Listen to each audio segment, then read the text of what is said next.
are a winner. Stand tall, be proud. In the face of doubt, you shout it loud. Feel the strength, let it in. With every step, you're gonna win. You are a winner, feel no pain. You are a winner, feel no pain. Yeah, I woke up feeling like a champion. Every move I make, I got the stamina. Eyes on the prize, never lose sight. Grinding every day, pushing through the night. Got the fire in my soul, never back down.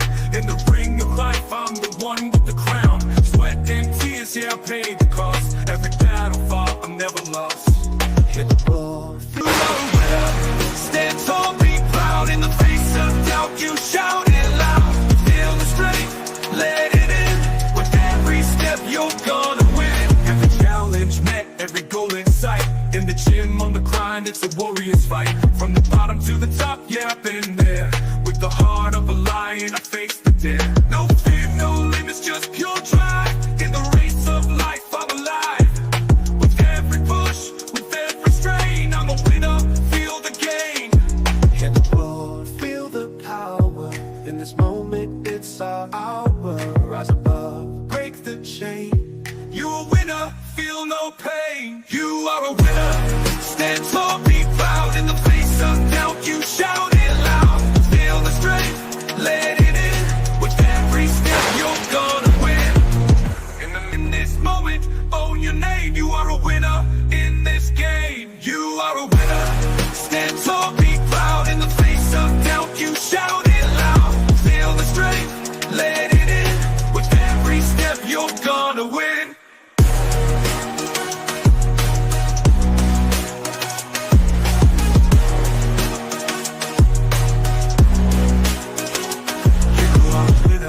Stand tall, in the gym, on the grind, it's a warrior's fight. From the bottom to the top, yeah, I've been there. With the heart of a lion, I face the dare. No fear, no limits, just pure drive. In the race of life, I'm alive. With every push, with every strain, I'm a winner, feel the game. In the mirror, what do you see? Out in the face of doubt, you shout it loud. Feel the strength, let it in. With every step, you're gonna win. Hello, everybody. Welcome back to BlueClouds Media, your trusted source for all things Chelsea. I'm your host, Nizam, with my co-host, Stephen G, who will join us a bit later on the stream as the stream goes on. Today, we'll dive in deep into the rapid evolving transfer landscape at Chelsea, or at Stamford Bridge. You could put it that way. Chelsea summer dealings are heating up with significant developments surrounding key players like Ben Chilwell, Axel Disasi, and a host of potential strikers accusation. We also will be analyzing the latest reports, discussing potential loan scenarios, examining transfer bids, and dissecting the rumors linking Chelsea with several prominent forward or attackers. Join the live chat and share your insight. We will also hear your prediction and opinion on this crucial transfer decision. Let's get the whole show started. Like I said, lucky for us, we have been streaming live on two platforms at the same time. We're live on X and live on YouTube at the same time. We welcome everyone's opinion and your comment in the comment section below. The only thing you can do to help this channel out is by liking and subscribing to the channel if it's your first time. Without further ado, let's get the show going. Stay tuned, stay with us. We'll be right back in just a sec.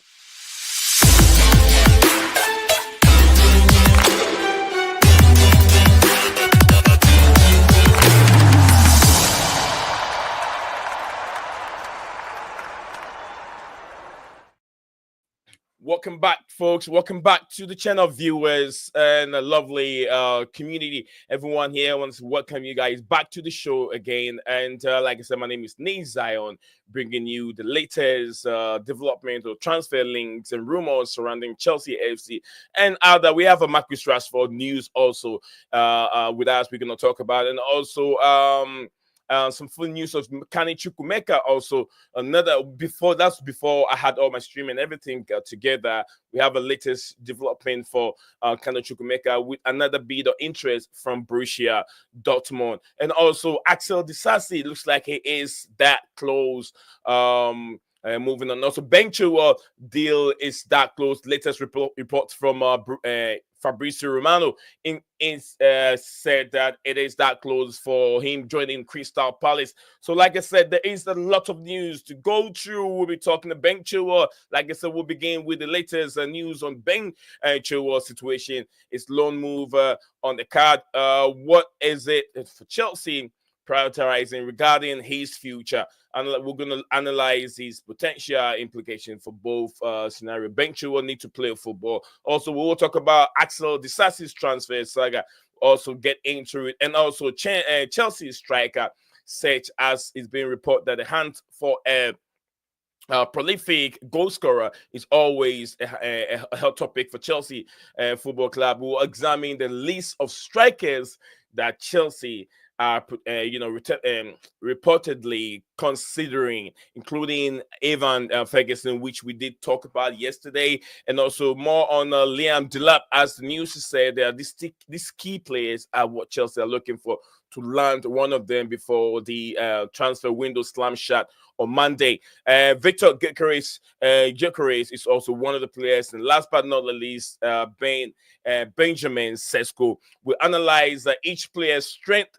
We look at it carefully, strength, and which of these the weaknesses, and discuss who will really fit into how Chelsea play. And the last topic will be on Aaron Ansomino potential loan. We're also going to discuss Olympic Marseille, and Borussia Dortmund reportedly interested in loan deal. We'll also analyze the benefit for the player itself and for the football club. So, like I said, a lot of news to talk about on today's show. Join us and let us know your opinion, your questions, and everything in the comment section below. Before we get to do anything else, let me go through the comment section and see what you guys have for me or for the chat today. Big up to everyone there. I've seen Nehemiah, big up to you. I've seen Malak DJ Sav. I've seen DJ Sav in the building. I've seen like Legend JC and also Real Gems. Big up to you too. And CFC Gavin, my mom. I hope you are doing well and everyone is doing wonderful today. Like I said, we are streaming live on two platforms at the same time. Whichever platform you find yourself comfortable watching today's stream, making the point to follow or subscribe if it's your first time. Thank everyone here for watching. I'll go through a few of the comments. Namia said Chilwell to Palace, which is eminent, very, very close to be done. I want Chilwell to play football.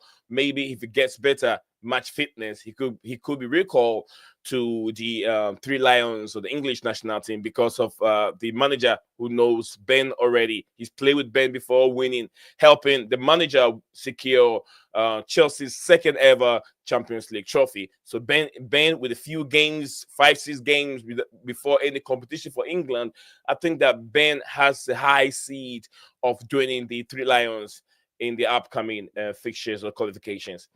Kani Chukwumeka to Dortmund. Yes, there are reports for Kani Chukwumeka to Dortmund. Nehemiah Disasi to decide whether to go to Spurs or Villa. He's been linked to these two clubs. Spurs have come in for the services of Villa. And also, if you guys remember, ex-Chelsea player or former Chelsea academy graduate, Tomori, I think Fakar Tomori, who is with AC Milan, 10 Tottenham Hotspurs down. He decided not to join the football club. So as a true blue, you always know what it is playing, moving from Chelsea to join the Tottenham Hotspurs football club. No way. So Tomori has turned that options down. And Maresca wants to keep Ansomino, according to I think Maresca has to really assess his defense very well and see who he's going to keep or who he's going to let go, because the defense is getting thinner and thinner each and every day. The reason why I'm saying that is if we're okay, we wouldn't even recall Chaloba, or we wouldn't even show that great of interest bringing in Magay from Crystal Palace. Also, trying to bring him. So Nehemiah said that we better beat West Ham on Monday after Forest won 7-0. Yes, Forest, ridiculous, man. They were just destroying teams over here. Big up to DJ Services, big up Nick Steven and the chatter. So Chelsea Dan was right about Ben Chilwell. I'm not so sure exactly what Chelsea Dan said regarding Ben Chilwell, but you guys can remind me on it. Chilwell gone. Pretty much. It's not really done deal yet. It's not official, so I wouldn't say it's gone until I see the official news from Chelsea that is being loaned to Crystal Palace for the rest of the season. We'll look into that.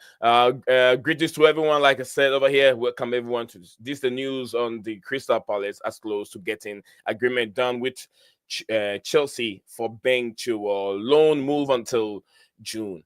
Decisions up to the player now. We'll see if look, Ben Chilwell, you gotta take that deal and go and play football. Don't just sit down. You sat down for a number of months without playing football. That's not good for you. I know you've been training, but you want to play in the competitive football. JC said DJ Chelsea Dan uses some Chinese corner as Chinese corner as Chilwell to pick up dinner. Big up everyone, big up from JC. I noticed a few people behind the scenes yesterday. Big up to everyone who helped you out in the studio. Absolutely, just yesterday was just an incredible. You guys can go check the stream, how the stream was done. And I don't know how much more I can say thank you to everyone that helped and joined the stream yesterday. Incredible stream, wonderful stream. JC, much love to you, brother. Thank you very much for joining us. And as usual, that's the main reason why I'm here. When you guys do that, you motivate me to go from Monday to Sunday. Usually, I don't stream on Saturday and Sundays. Once in a while, and I'll put one in. But once the 10 up are good, that's the motivation I'm looking for. I don't need money. I need motivation, like you guys, and getting involved.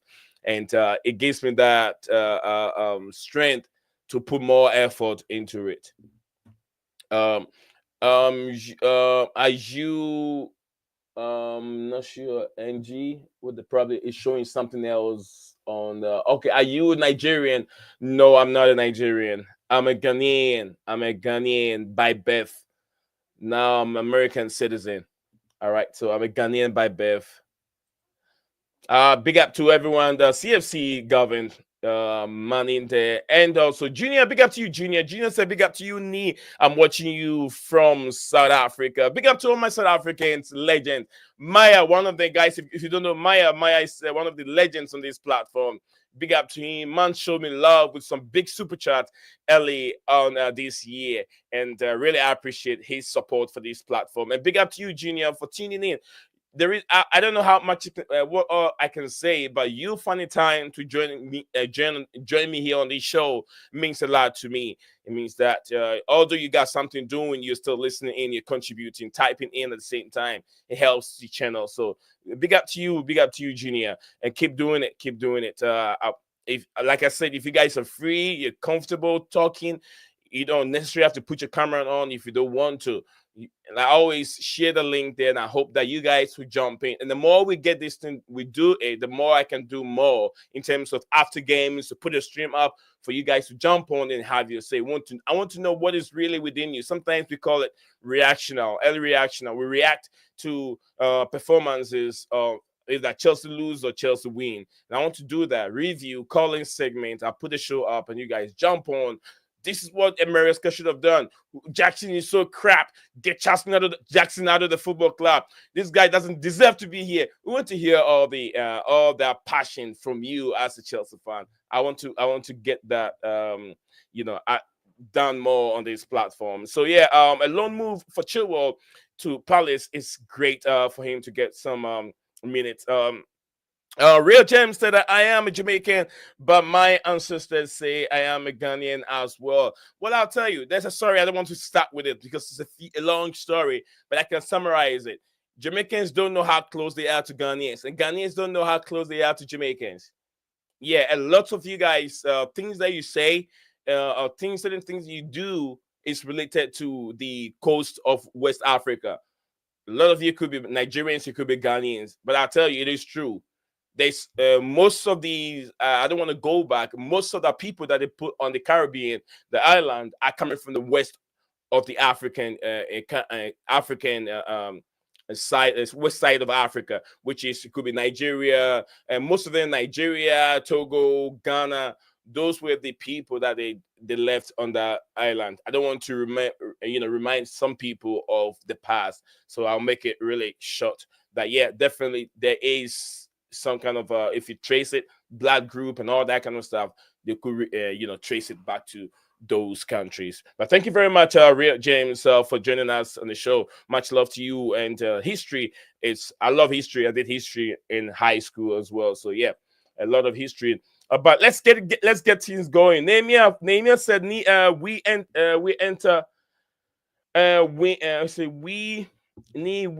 enter win on Monday. Forest ahead of us in the table. Okay, we enter. Okay, if we win on Monday, Forest ahead of us on the table.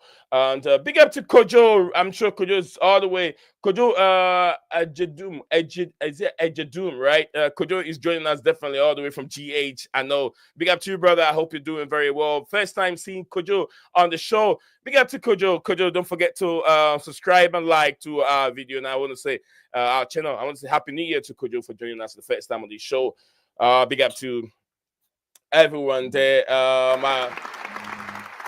Certainly, we will start from Ben Chilwell. We will start from Ben Chilwell news. That I don't know how you guys take the situation. I want to know what your thoughts are on Ben brother Chilwell with his experience. He needs to play football. He hasn't kicked ball. I mean, when I mean kick ball, he hasn't have any competitive football since the season began, and he is rusty. This is the time that he has to go to, Crystal Palace need Ben. They need Ben so badly that to the sense that it could help them. Crystal Palace are struggling, although they have a man like a Rue Van Nistelrooy. Van Nistelrooy need an experienced player like Ben Chilwell. Don't get me wrong. There's nothing really wrong with Ben Chilwell. Ben Chilwell is not that effective up front, but very, very good defending. He scored quite a number of goals for Chelsea. He scored quite some, number of goals, good goals for Chelsea that helped Chelsea secure that second Champions League. And also, I think with experience, he will help Van Nistelrooy a lot. He need help.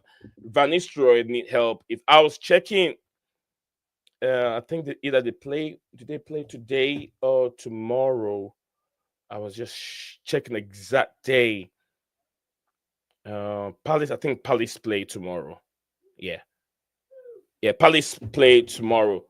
So yeah, they're struggling a bit in defending, and I know Ben can help a lot. So yeah, Chilwell should take the move.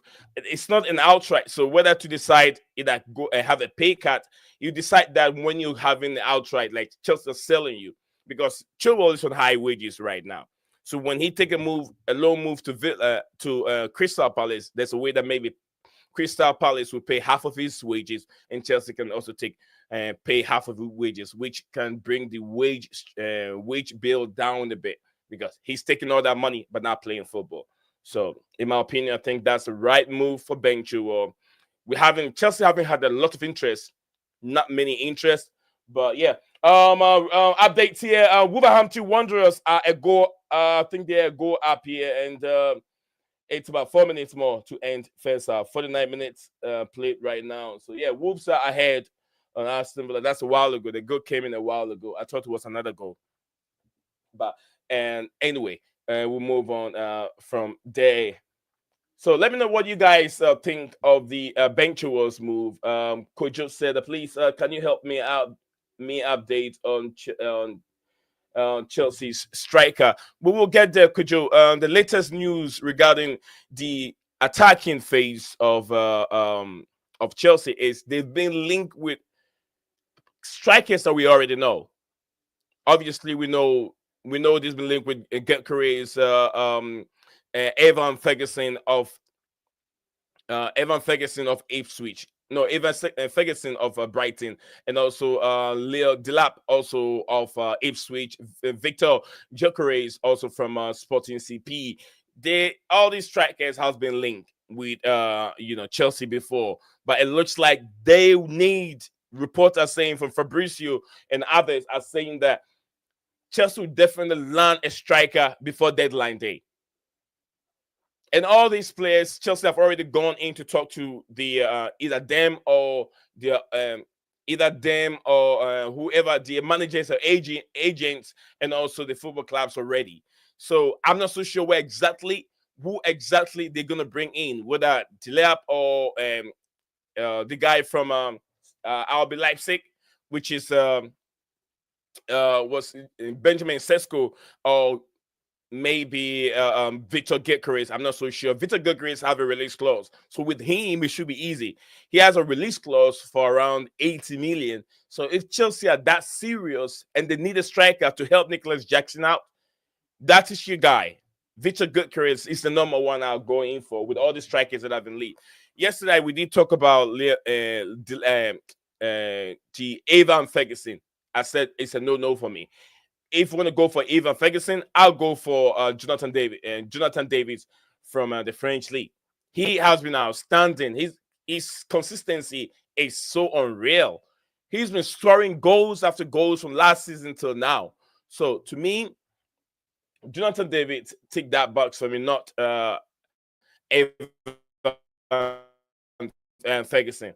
I'll go for Jonathan Davids all day. So could you say thank you, thank you. God bless you. God bless you too, Kojo. I hope that I was able to give you some updates in terms of the striking role. With regards to Alejandro Garnacho, I think that the noise has gone down dramatically. There's nothing else on Alejandro Garnacho. So I'll still be looking out for more interesting Chelsea news as time goes on before we end the stream. We still got a long way to go. Right now, I think it's 11 minutes ago, Ben Jacob reported that Manchester United plan to step up efforts on trying to add Matisse Tel, with Marcus Rashford loan to Aston Villa being finalized. Okay, so that's from Ben Jacob reporting that. If you guys have also, Marcus Rashford has been linked to join Aston Villa, and I think it will be a very, very good move for Rashford. A very, very good move for Rashford. If that should happen, I'll be very, very happy that at least he can go, and then Unai Emery can help him relaunch his career or his performance. He's a good player. And it's not his fault that he's making whatever he's making. United chose to make him the highest end player at the football club. It's not Marcus Rashford's fault. But Amorim is trying to use him as an scapegoat. I don't think that he doesn't train. He trains. But most of the time, United always make a certain player and a scapegoat to trying to see if he's the problem. Rashford is not the only problem at Manchester United. The problem at United is way bigger than Rashford, but he's part of the problem. He is part of it with some off the field, activities. But he's part of the problem. But the problem is not on Marcus Rashford alone. That's what United have to look into and see how to solve the problem. But making him a scapegoat, we'll see where United stand. If Amorim will still be there next season, because to me, I still feel that he's not good enough. Playing as a back three, you need coherence. You have to have the heart to play as a back three to win the Premier League. It's only one team that has done it, and it's Chelsea with back three that have won the Premier League with back three. So if Amorim wants to play a back three and think he can get better or win the Premier League, I don't see it happening. But making Marcus Rashford a scapegoat, come on, man. Anyway, like I said, I will move on from the Axel Disasi man on the stream. Let me see what we have there before I go to Axel Disasi. What's the time right now? We're done 24 minutes. Time to drop the link. All right. DJ, if you're watching, I already sent the link to you on X. Same with Chelsea Dan. All right. Real Gem said if Rashford leave United, we'll still lose. United will still lose. Okay, United, if they leave, United will still lose. Well, I feel Amorim said himself after after the game, Amorim said he realized that the team need a little bit of pace. And who is there to give you that pace up front? It's the one you have you're using as a scapegoat. It was Marcus Rashford was the one that United needed to help up front, and he's the one that he's not playing games for you. So now you tell me he's not playing for you, but it's the one you needed, isn't it? Anyway, we're gonna move on from there. Right. More on Marcus Rashford. I'll take it. More on Marcus Rashford. We can discuss it if you're interested in it. Thank you very much, Real James. All right, we move on from there. We go to man like Axel Disasi. Disasi is the guy I'm going to talk about at this moment. The news on Disasi is the ongoing saga surrounding Disasi with reported interest from both Tottenham Hotspur and Aston Villa. We're going to most likely where he will be going into this. We're going to look into the factors and influence in his decision and the implication for Chelsea. Look, if he move, I don't mind if he join Tottenham Hotspur. Tottenham Hotspur are nowhere near top 4 to compete with Chelsea at this moment. So if he go to Tottenham Hotspur, that's okay for me.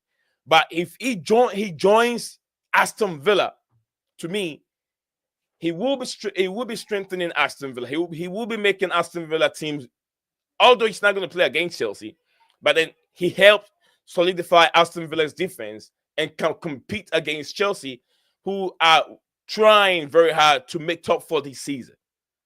Although Enzo Maresca has stated that making top 4 is not part of his work. It's not part of his achievement this season. His achievement is he has to improve from where Chelsea ended up last season. But to me, I think that statement is wrong from Enzo Maresca. This is Chelsea FC. This is Chelsea Football Club. And the number of players, the quality of players you have in your team, you're supposed to do better. And top 4 was supposed to be the place for you this season. So with Axel Disasi going to Villa, I don't like him going to Villa, but I would love if he goes to, if he move to Tottenham Hotspur a bit to help with their defense, because I don't think no matter how they do, I don't think they're going to make top 4. Tottenham Hotspur is not making top 4, probably even struggle to be somewhere around the middle of the table. They'll be a little bit below the middle of the table because they are struggling and they need a little help. So I feel like Disasi to Tottenham, it won't be bad for me. I know some Chelsea fans won't like it, but to me, I don't mind. Villa, I'll say no. Because Villa are the one that can push Chelsea out of the top 4. Villa can push. You have to remember, Forest are there. Forest are smashing teams 7-0, 6-0 in the rest. So it will be very difficult to get Forest out of where they are. So now it's going to be between Manchester City, Arsenal, Liverpool. Manchester City, Arsenal, Liverpool. Forest are also, that's top 4 already. That's top 4. Manchester City, Arsenal, Liverpool, and Forest. These are the team. I haven't even mentioned Chelsea. I haven't even mentioned Aston Villa. So there could be like 6 teams, or after the 6 or 3 more teams looking for that third, 4th position in the top 4. 3 more teams. When you take Liverpool out, eliminate Arsenal, and then you eliminate who else? Manchester City. You're looking like 2-3 more teams that will be fighting to get to that top 4 spot, which will be difficult for Chelsea. So we're gonna look into that one as we go on. DJ is here with us, so we'll get to DJ here in a second. Dwan O'Connor, I'm sure that's the name. Dwan O'Connor said that Abdichel Maresca has the trust. Felix, Christopher Nkunku, and Mark stick. It says what Mark stick to what is working. All right, Mark, stick to work is working. Big up to you, Duan O'Connor, and happy New Year to you, my brother. Nice to see you on the show, guys. So let's welcome our brother to the show, Kujo Ejadoom and Duan O'Connor. Big up to everyone joining us on the show for the very first time. And guys, don't make sure you don't forget to subscribe and comment to the show. We'll be taking all your comments on it. We have a legend DJ in here with us. DJ, good evening to you. And how is the Sunday going, TJ? Yeah, big up, bro. Big up. What's going on, Neve? I'm all good, man. All good. Just obviously looking for the week. Always looking forward to the weekend. When you're here at the weekends, we're here for the weekend. It's always great. A time off work, chill out time. Wait for the footy to obviously come on. Yeah, mate. All good. All good. All good. How are you doing? You good? I'm doing wonderful. I wake up this morning with a lot of news, and Stephen is same. Shooting me a lot of news here regarding updates on especially Chelsea players. Yeah. And I'm very, very happy that there's been some development today, and we look forward to see more before we got today and tomorrow, tomorrow, and then Monday before the window closes. So we are on Disasi right now. DJ, what have you heard? Yeah, I've heard there's two teams that obviously he's got opportunity to go to. Tottenham and Aston Villa are the two teams I understand in contention for him. But Chelsea are not taking. Chelsea apparently come out and said that they'll let him. They're happy to let him go apparently, but they want him to only go on a loan with an obligation to buy, or the loan option is actually got to be a very good option for them to actually say, it's got to work out to be a very good loan offer. So it's either an obligation to buy, or it will be or just be a normal loan on Chelsea's terms. But yeah, that's good news, because obviously I saw yesterday the worrying news that came out yesterday that I do believe, big up to Leighton, by the way, came out and said that he had some mad news regarding Achimpong and Garnacho. And that worried me. I thought, oh my God, is that the reason why Disasi all of a sudden is staying? Because these guys have decided to do something completely stupid and get Garnacho and let Achimpong go the other way to sweeten the deal or to make the deal cheaper. Thank God that's not the case. And obviously Disasi is still going to go. And I think that's the right move for him. For him to go, I think he needs to go and play at a team, obviously that need them, play him in his right position. Because at the moment he's not a right back at Chelsea. We all know that. Maybe he just needs to go and play as a centre back in his appropriate position for either Tottenham or for Aston Villa. Whoever it's going to be. Very, very interesting. Yeah. Aston Villa and Tottenham Hotspurs. I was weighing between. I'm not looking at rival in that instinct. I was looking at where Villa are and where Tottenham are in terms of where he can go and how he can help. And I feel like joining Tottenham would be better. It would not harm Chelsea. But joining Aston Villa, he strengthened Aston Villa, and Villa could be one of the things that will be pushing Chelsea on that top four spot with what do you call it? Forest also in that conversation. Yeah, so look.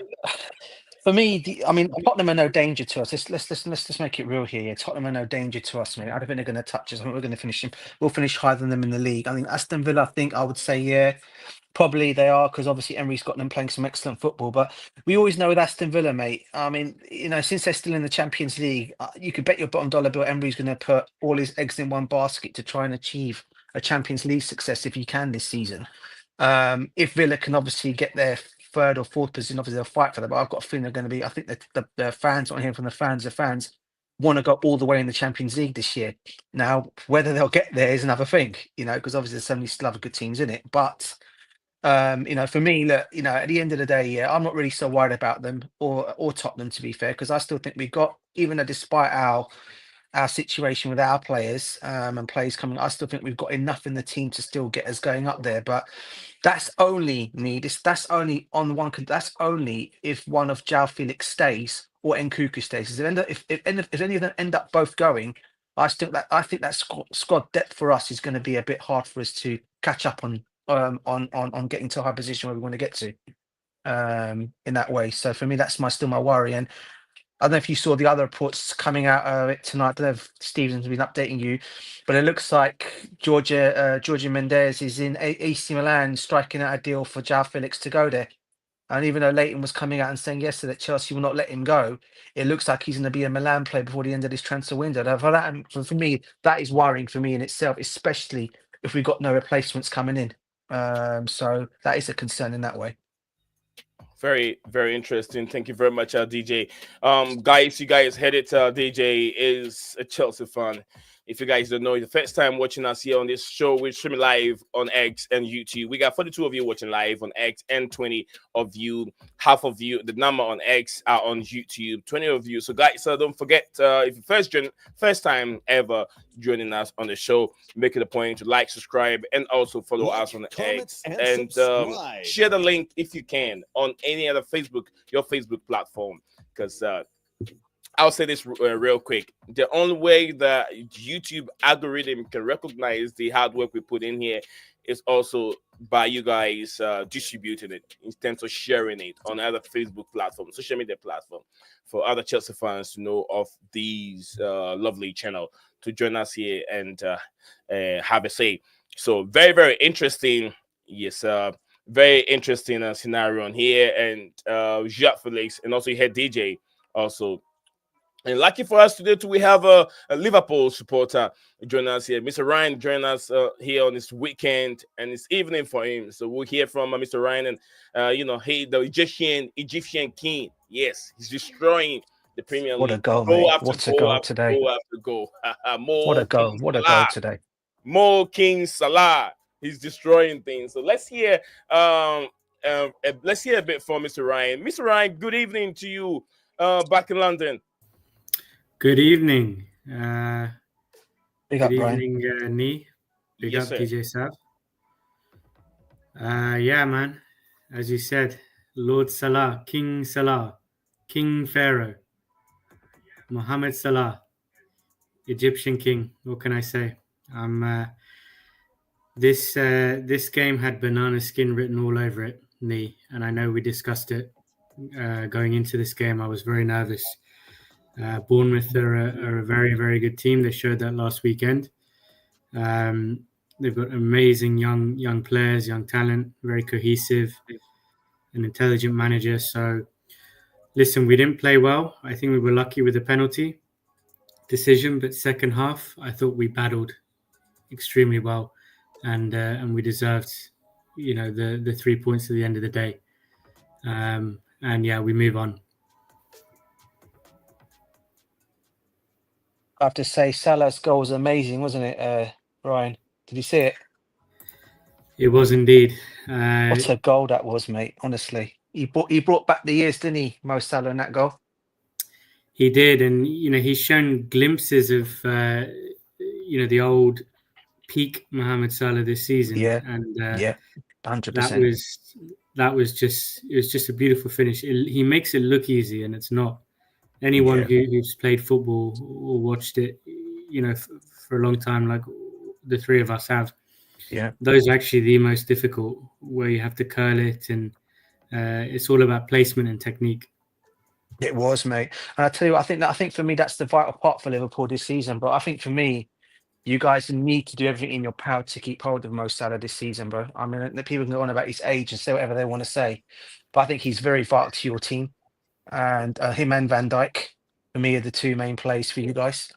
And I think if you guys can keep hold of those two going into next season and for the rest of the season, you guys have got a chance. Obviously, you guys are. I think you guys are going to win the Premiership. Personally, I don't think it's going to go to anyone else this season.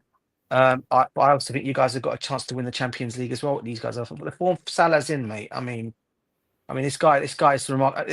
I mean, look, I'm a Chelsea fan, yeah, but I have to give credit where credit is due. And I have to say, one of my top players around is Mo Salah. And I was gutted. Obviously, we never had a chance to see what he could do at Chelsea, but he's gone on to stages and he just gets better and better. And like I said today, it was old school Salah today. That goal today, what a goal that was today, mate. I have to say, old school 100%, Salah, mate. 100%. And he deserves, when he does either retire with Liverpool or he leaves England for another venture, he deserves to be in the mix, with the Lampards, the Terrys, the Scholes, the Giggs, Henry, Gerrard, all of them is, a Premier League legend. I agree with you. When you talk about the legendary status, definitely you cannot write a history of a Premier League without the name of the Egyptian king Mo Salah. Absolutely, very good player. I remember his days with FC Basel before he joined Chelsea, and things didn't go out well for him. And under Jose Mourinho, he has to leave the football club and join, I think, AS Roma. From there, Liverpool, shows that interest and brought him to the football club. Since then, it's been a revelation. It's been history. It's been a story that a story that every media can pick up and say, right in their media outlets or whatever, and sell it. Everyone will buy it. The story of the Egyptian king at England, and with Liverpool. What a legend is going to be for the Premier League. But elsewhere, we're discussing. If you're just joining us here on the show, my name is Nee with my co-hosts or guests. I have DJ Sav here with me and Mr. Ryan. Ryan is a strong Liverpool fans, not just a Liverpool fans. When you talk about finance, this man will give you. We discuss like players' wages and contract issues. That's my go-to man. He will break it all down for us when Steven is not around. So we got our stew with intelligent and smart football fanatics on this platform. And like I always say, you never regret joining us here anytime you click on the channel. So 26 of us watching live on YouTube, very impressive. And don't forget to be part of our growing channel, growing community or members. Be part of it by subscribing and joining us here. We've discussed Ben Chilwell's future already, as he's been linked with a move to Crystal Palace. Mr. Ryan, I'm sure you might have seen this move before. We'll get you to your club and tell us the dealings and who is coming in and who is going out. We will talk about that here in a bit. But yeah, you've seen the situation with Ben Chilwell. What's your take on that? That one for me, Nick? Yeah. Yeah, I mean he's obviously been at Chelsea for quite some time and suffered injuries. I mean, he was very good when he first joined Chelsea. I remember, I think it was 2021 or 2020. Very dynamic player. He has a good cross, but just injuries have sadly blighted his career with Chelsea, and plus Abramovich and Tomboli, Agbali transfer of ownership, and he's kind of got missing in all of that. I'm surprised he didn't leave in the summer and he hung around, but it finally looks like he is going to leave Chelsea. Whether it's I don't know, is it confirmed? Is it going to be on loan, or is it a permanent transfer? It's just a loan. Okay. Yeah, Crystal Palace are a solid Premier League team. A little bit weak in the defence, so that's probably the thinking behind this transfer, that he can shore up and solidify the left side for them. But very physical team.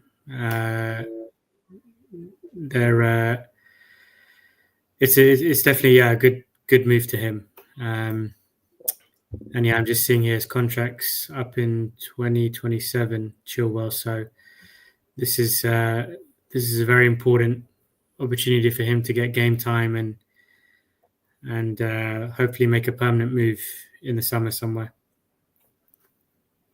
Thank you very much, from Mr. Ryan. Mr. Ryan there. Big up to you, JC. JC says greetings to DJ. A lot of Vapor So the winner of the window is the owners, not as disgraceful window. We could possibly sign 0 players, not continuing as Chalobah as a signing. It's not counting Chalobah as signing. Got that from Lord Vapor. Thank you very much. JC said, I hope they are not replacing Felix with Alejandro Garnacho. I hope they don't. Because Felix is more experienced, still very young, 25 years old, with more.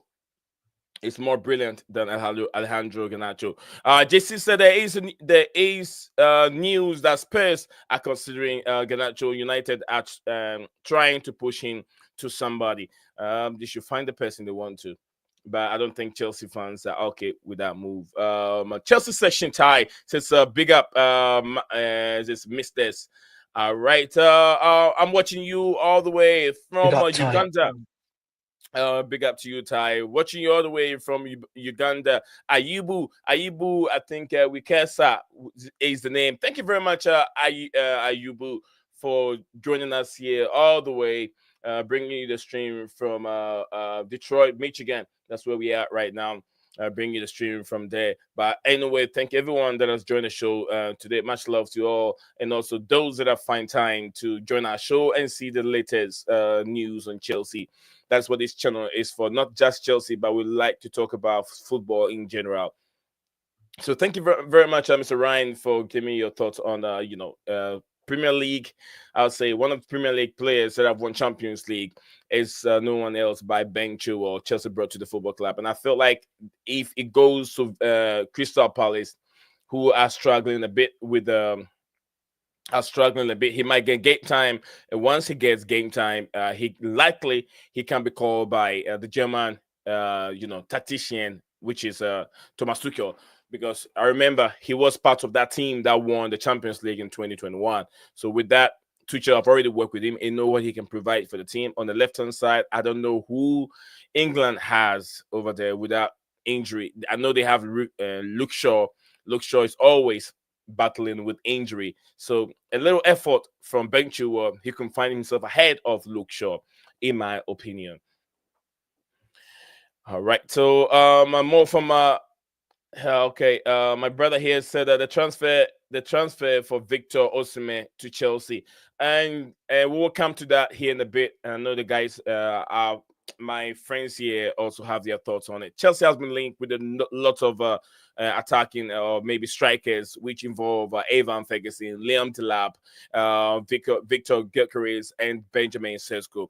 We will look into that and see which of these players really fit the way Enzo Maresca play, and who would you even go for as your number one? To me, looking at it, although sometimes I talk about Victor not being that cannot fit into the way Enzo Maresca play, but if I should go for all these attackers being linked with Chelsea, I will go for Victor Gyokeres. So this guy is unstoppable. He's done it. He has a lot of experience in Europe and also with the Portuguese league. So I feel like he will help a lot, help the team a lot if we bring him in. So thank you very much, Nehemiah, for that comment also. All right. I think before we get to that, we've talked about Disasi already. We talked about Ben Chilwell. So let me hear from DJ. DJ, Chelsea have been linked with these all-attacking players. Report from today. I know who your first is going to be, but if we don't get your first player, which would be Victor Gyokeres, who would you go for? Delap is there, and RB Leipzig, Sesko is also there. I know you like Sesko a lot, so who would you go for? To be honest with you, Nee, I said it. I said it to you, didn't I? On your I think I said this on the transfer windows when we were leading up to this on your streams to you and Stephen. I said to you both, don't be surprised in the last couple of days of the window that Chelsea are going to go for names that we know we're not going to get in this window. And lo and behold, Victor Gyokeres had to come into this, and we know we're not going to get this guy. So why he's even been mentioned in this, I do not know. Especially now at this time of this late of the window. Okay, it's going to be too late for Sporting to go and get a replacement in. The only way this deal is going to happen is if the player wants it to happen, and if they do put his buyout clause in, which is not going to be all in one go. My understanding is it's about 80 to 100 million to get him in. However, like I said to you on your streams, Chelsea can get this deal done this window, bro. All it might mean is spending a little bit more money and paying it over a 5-year term of getting this deal done if they wanted to. But I don't think this is going to happen. So anyone thinking Gyokeres is going to come to Chelsea, forget about it. The other one, Sesko, is another one. There's already been talks coming out of Leipzig that he will not be leaving this window. I don't think he's going to go this window again. So why has his name even been put in that list by these journalists is beyond me. And Delap, we already know Delap. Now, if we were going to get Delap, let's be honest here, bro. This deal should have been done in the beginning of the window, not now. Couple of days before the window. There's no way that Ipswich are going to allow Delap to leave now without a replacement. So I don't think of any of them. The only sad one of all I have to say is it's going to come in possibly is Evan Ferguson, if it was to happen. That's only because Brighton want him to have some game time. I think they're saying it's about a loan, 6 months loan that suits these owners to the ground, that a player's coming for 6 months with probably no obligation to buy. And it won't be surprised if we see him at Chelsea before the end of this window shut. So that's just my take on it. But, if you ask me out front to say who my first choice is, my choice has always been, and I said it's between Gyokeres and Osimhen. Obviously, Osimhen's not happening anymore, so I'll go for my second choice in Gyokeres. They were the two main ones I said, and I'm going to stick with the same two. But as I said, won't be for this window, bro. Okay. Let's see what Mr. Ryan have to say on it before we get to Mr. Ryan. Stephen G in the building. He says Disasi haven't decided yet whether to go for Spurs or Villa from Nehemiah. Stephen said Gyokeres, Delap, Sesko, Ferguson in that order. So that's what Stephen is predicted. If you have to go for these attacking players, he will start. His preferred number one will be Gyokeres before Delap, and then he goes for Sesko. Then the next will be Evan Ferguson in that order if Chelsea have to go for it. So Nehemiah said, I think we working behind the scenes for a striker. I can feel it coming. Nehemiah, I know that's a good feeling. I feel that coming too. I know definitely there'll be someone there because the team is playing well. The problem is the goalkeeping department, the goalkeeper, and finishing. We don't have a renowned number 9 or a finisher. Jackson, I would never blame Jackson. He's doing well. It's statistic. You cannot fault Jackson. You cannot fault him. He's developing from season after season, and he's still young. Steven said either trigger the RC or do a pre-deal for summer. What's the RC? To trigger the release clause. Okay, release clause or do it deal for summer, which is he's talking about Gyokeres. Either you trigger the release clause. Like I said, I'm very sure that the release clause for Gyokeres was 80 million. It could be 60 or 70. I'm not so sure exactly what the number is, but I'm sure it's 80 million. So you trigger it. You pay you buy the player by keeping my Sporting CP for the rest of the season. And when the season ends, he joins Chelsea in the summer. He can be part of the club World Cup competition here in America. That will take place here in America. He could be part of it. So I believe that and that could be another deal. If Sporting CP is not going to give you that player, trigger the release clause, keep him there, and then he joins you in the summer. Mr. Ryan, what are your thoughts on Chelsea's reports of so many attackers being linked to the team right now? Yeah, I'd say I agree with DJ Sav and yourself. For me, Victor Gyokeres, and I paid a lot of attention to him this season when he's been playing for Sporting in the domestic league and also in the Champions League. He really is the mold of a Chelsea striker in years gone by. He's got the qualities of like a Drogba and a Diego Costa. The two attributes that stand out with Victor Gyokeres are definitely his clinical finishing and his movement. And those are very, very important attributes any striker needs to have in the Premier League. He's got very, very, very intelligent movement between the lines. He's great, running through on goal, either counter attacks or pressing to win back possession. And he's not a Nicholas Jackson who will take 3, 4, 5 chances, to maybe score in certain games. He's just more clinical. He's someone, I think, 1 or 2 chances and he'll score. And he's known for having, very, very top quality ball striking, and he's got very, fierce venom in his shots. So for me, definitely Gyokeres would be more suited to Chelsea playing a traditional number 9 formation. He's physical, holds up the ball well. He can win duels. He can operate on his own as well. Even without too much midfield or number 10 support. He's great at holding the ball up. Sesko, I like him, but he is younger. He's obviously 19, 20, I think 20 years old. He's more of a rough diamond. I think he's not an end product yet, like Gyokeres is. Sesko might be easier to do that deal because I know he signed a new contract and doesn't have a release clause, but he has some kind of gentleman's agreement with Leipzig. You took Sesko, okay. Sesko, yeah, he has some gentleman's agreement with Leipzig. When he signed a contract extension, which said if a suitable offer were to be made, then he can leave. Whereas Gyokeres, like I think both yourself and DJ Sav mentioned, it's €100 million release clause. That's a lot of money, 80 plus million pounds sterling.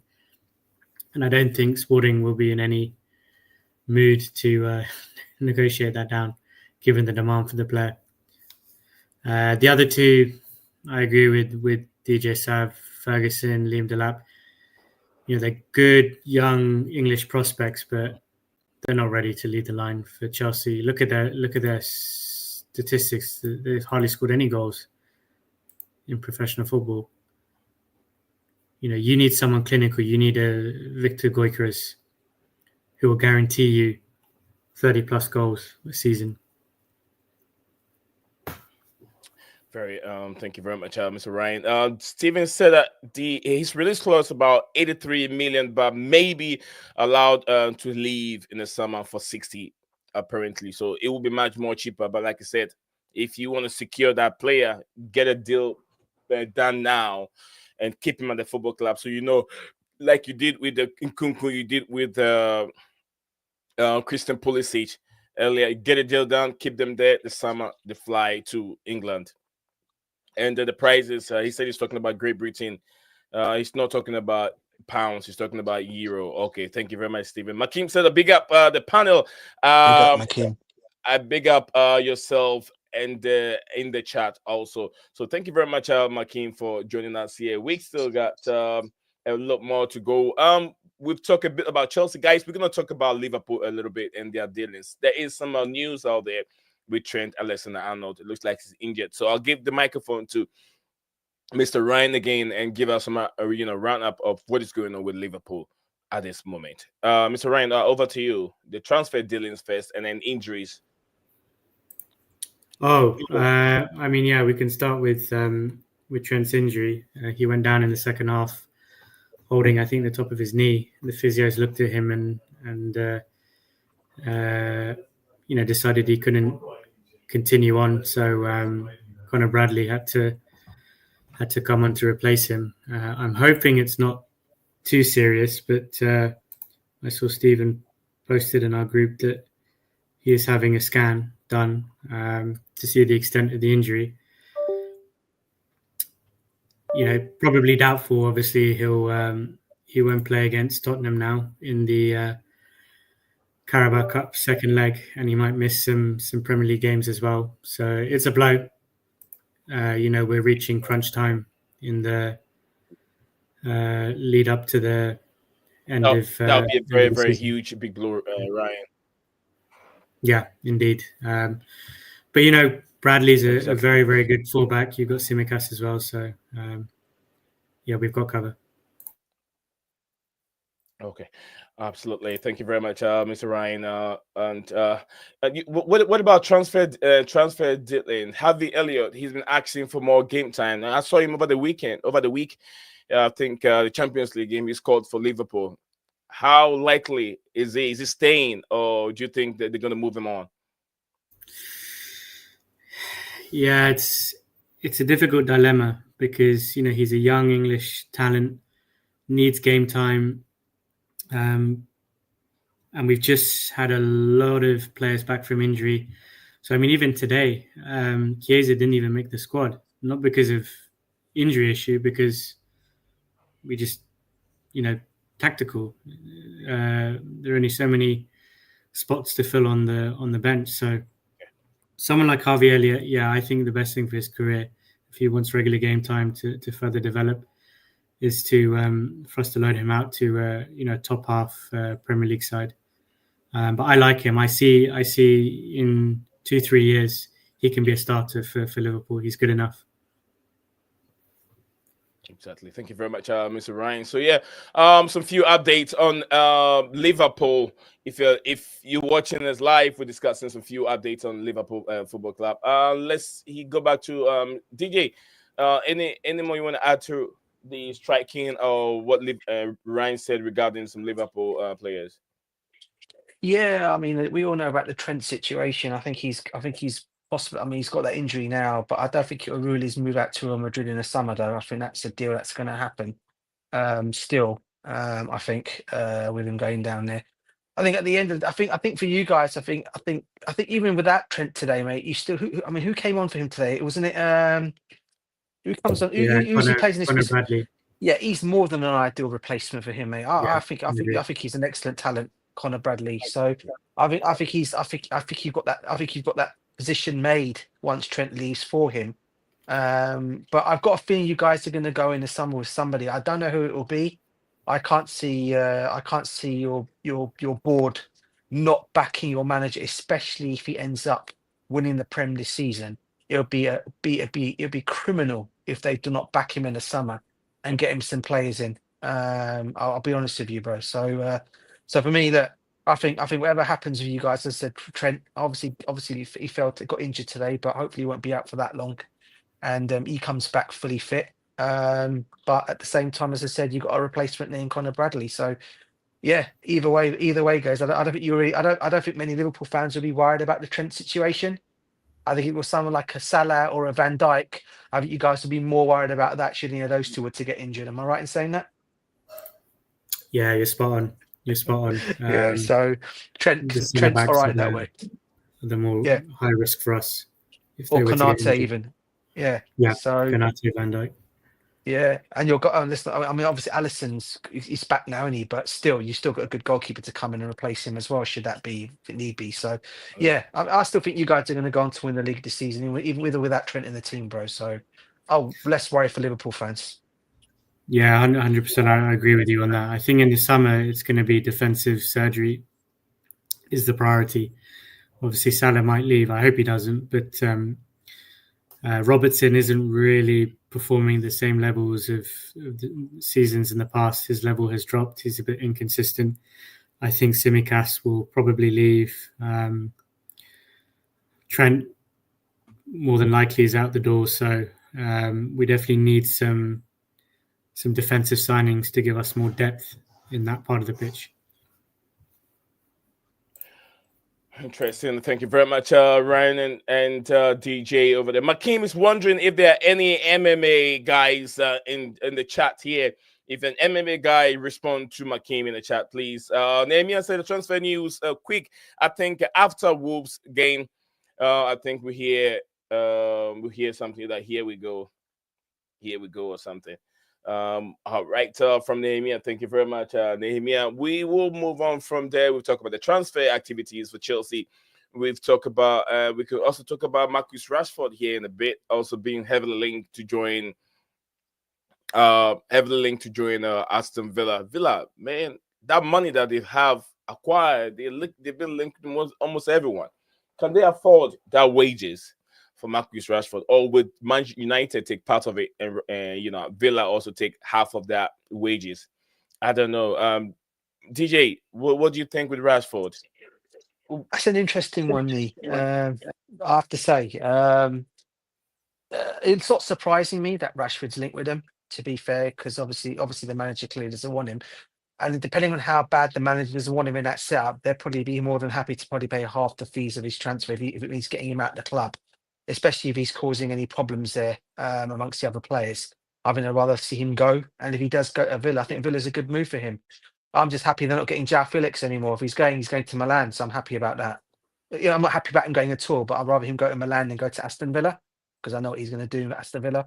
So in that kind of way, if they're getting Rashford, mate, brilliant, excellent move for them. I think it'll do well for him as well. I think it'll pan out pretty well for him. And as we all know, I said it before. As much as you want to knock Mr. Good Evening, the one thing I'll say about Mr. Good Evening is he's very good at getting the best out of players that you think are either lost their touch or not brilliant or whatever. But this guy's a good man manager, and you can get the best out of these players. So don't be surprised if he ends up making Rashford good again.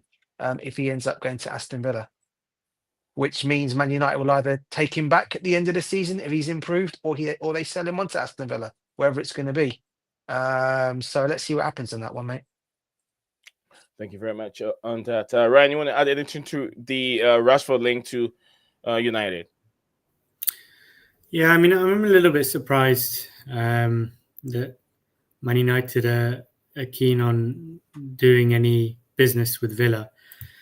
Man U are 13th in the table, 12th in the table, Villa are 8th, so there's not that much distance between them.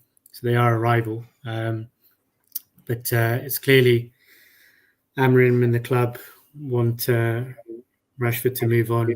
You know, he's not showing the correct application in training. He's not working hard enough.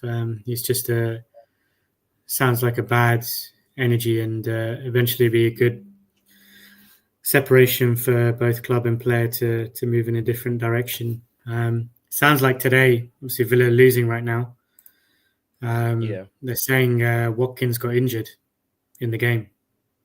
And then they've just agreed to sell John Duran to Saudi. So Rashford is probably Villa probably very keen to get that business done as soon as possible now.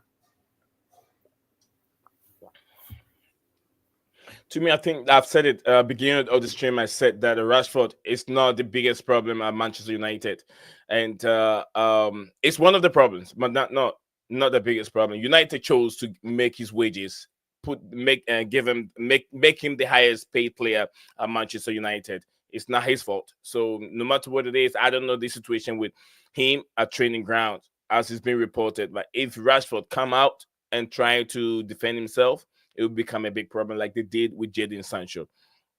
So to me, yes, get out of the football club, whether he's there or not, United will still be what it is. It doesn't add any more flavor to United coffee, whether it doesn't add any or it doesn't take nothing out. So I'll say, look, move away from there, go to a different club and relaunch your career again. So Villa will be a good move for him, but like I said, Villa are getting better and stronger. As they need help too. They need help. Oli Watkins is down. The one that they rely on is John Duran. It's now at Saudi Pro League. He's gone. So they have to get someone at the left-hand side to help out with that Oli Watkins. I think they have do they still have Danny Ings? Oh, Ings is with West Ham. DJ, right? I'm not so sure where Danny Ings. I'm not sure, to be honest. Danny Ings, I think, is a West Ham United or something like that. Either Ipswich or somewhere. But anyway, they've got Rodgers, obviously. He plays on the right side. Rodgers. Yeah, that's right. All right, people, we're still on discussing some few transfer news out there. So whatever you have, you can share with us on the chat. Okay. More. Okay, DJ. I think we lost DJ for a bit. DJ, I get your comments. Yeah, thank you very much, DJ. Take care of that. I'll be here. If I'm here, we're still streaming, and that's fine. I'm still looking up for any other breaking news. If there's Ousmane Dembele for PSG has scored another hat-trick. He had a hat-trick during the week during Champions League, and then today he's had another hat-trick with PSG. The man is on fire. And the last but not the least, we're going to talk about today. We're moving on to Mr.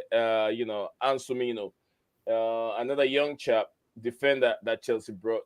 Fabrizio Romano did today say that we will discuss that. We're going to discuss the latest on Aaron Ansumino with Olympique Marseille and the Borussia Dortmund reportedly interested in a loan deal for this young player.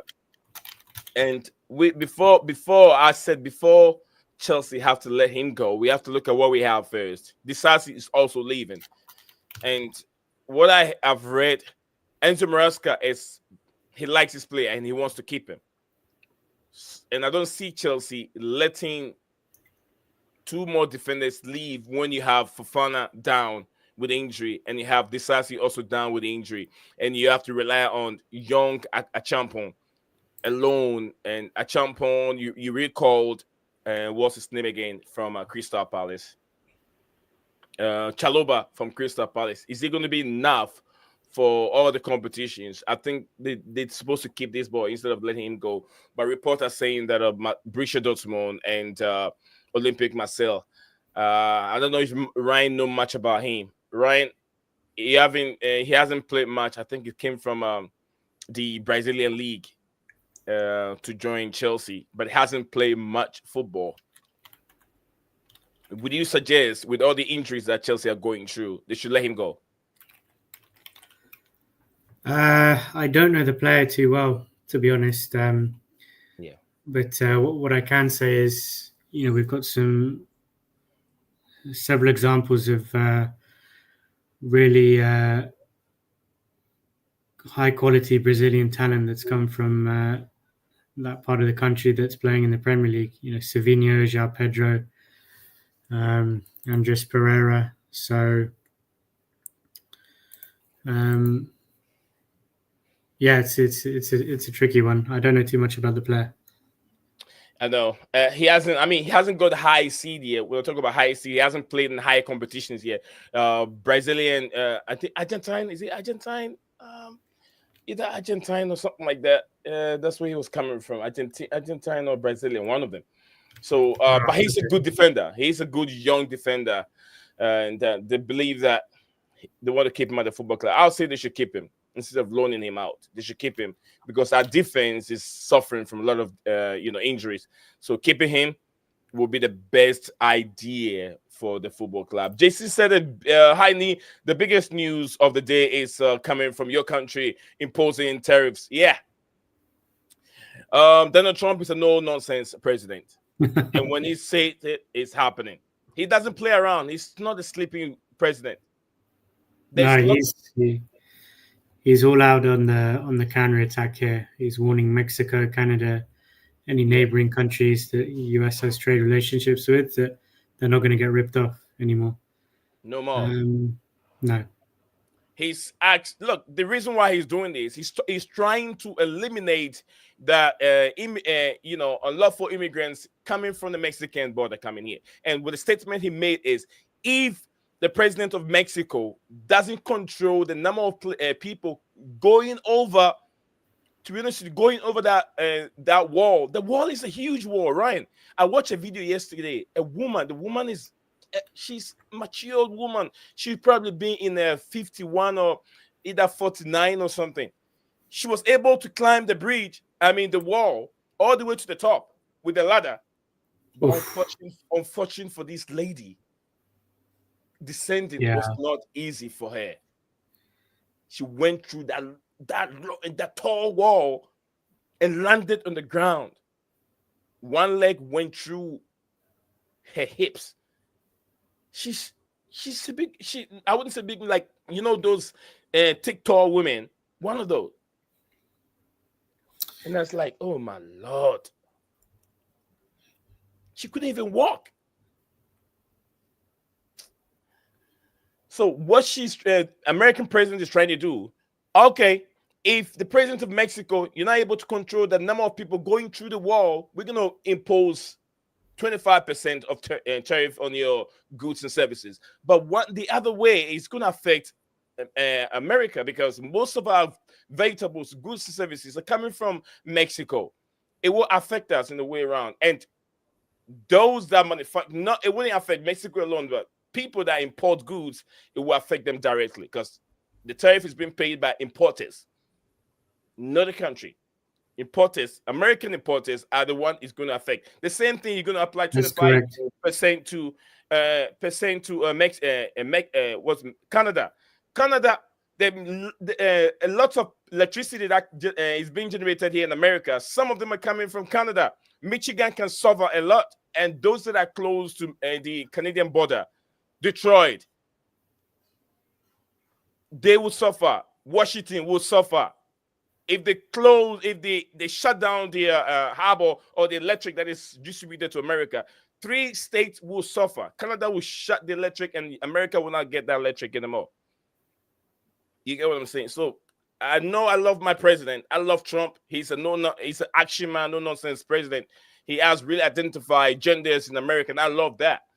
2 gender, male and female. Nothing else is being recognized here. So those that have made bathrooms for transgenders and bathroom for that, it's all cancelled. That nonsense. It's all cancelled. Yep, he wants to, as the phrase says, MAGA. Make America great again, build up American manufacturing, support the job security for the American worker. And as you rightly explained, the tariffs are one of his measures in order to do that. It is a tax on the importer and ultimately increases the cost of those imports, which will result in inflation in the country. One other interesting point, sorry, Nii, I know we're going on a tangent here, but there is a drug which is highly addictive and causes a lot of issues in the southwest of America. It's called fentanyl. I don't know if you know too much about it. It's an opioid drug. This thing is really, really potent. It's like 100 times stronger than morphine. But I was reading over the weekend that this drug is manufactured in high volumes in Canada, and then it is imported by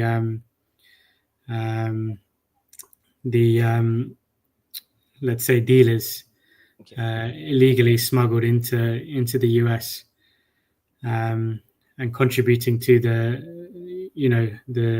drug addiction and the health issues within America. So this is definitely also part of the rationale behind imposing these tariffs on Canada. Yeah, I mean, and sorry guys, so a little politics here. I know you guys are not really interested in politics, but just a little bit, just for education purposes. During the Biden regime, the borders were open for unlawful immigrants he just opened the border free for people to just walk in. And when these unlawful immigrants are not documented, and there's so murder and death in the country, it's hard to trace those people because there's no fingerprint, there's no biometric of those people that are committing this murder. So when you have these police and forensic at the crime scene, they can come up with so many fingerprints, but there's no trace because those people have not been documented in the country. Those are one of the reasons why he's trying to fight to make sure every lawful or everyone in America is documented because of crime activities.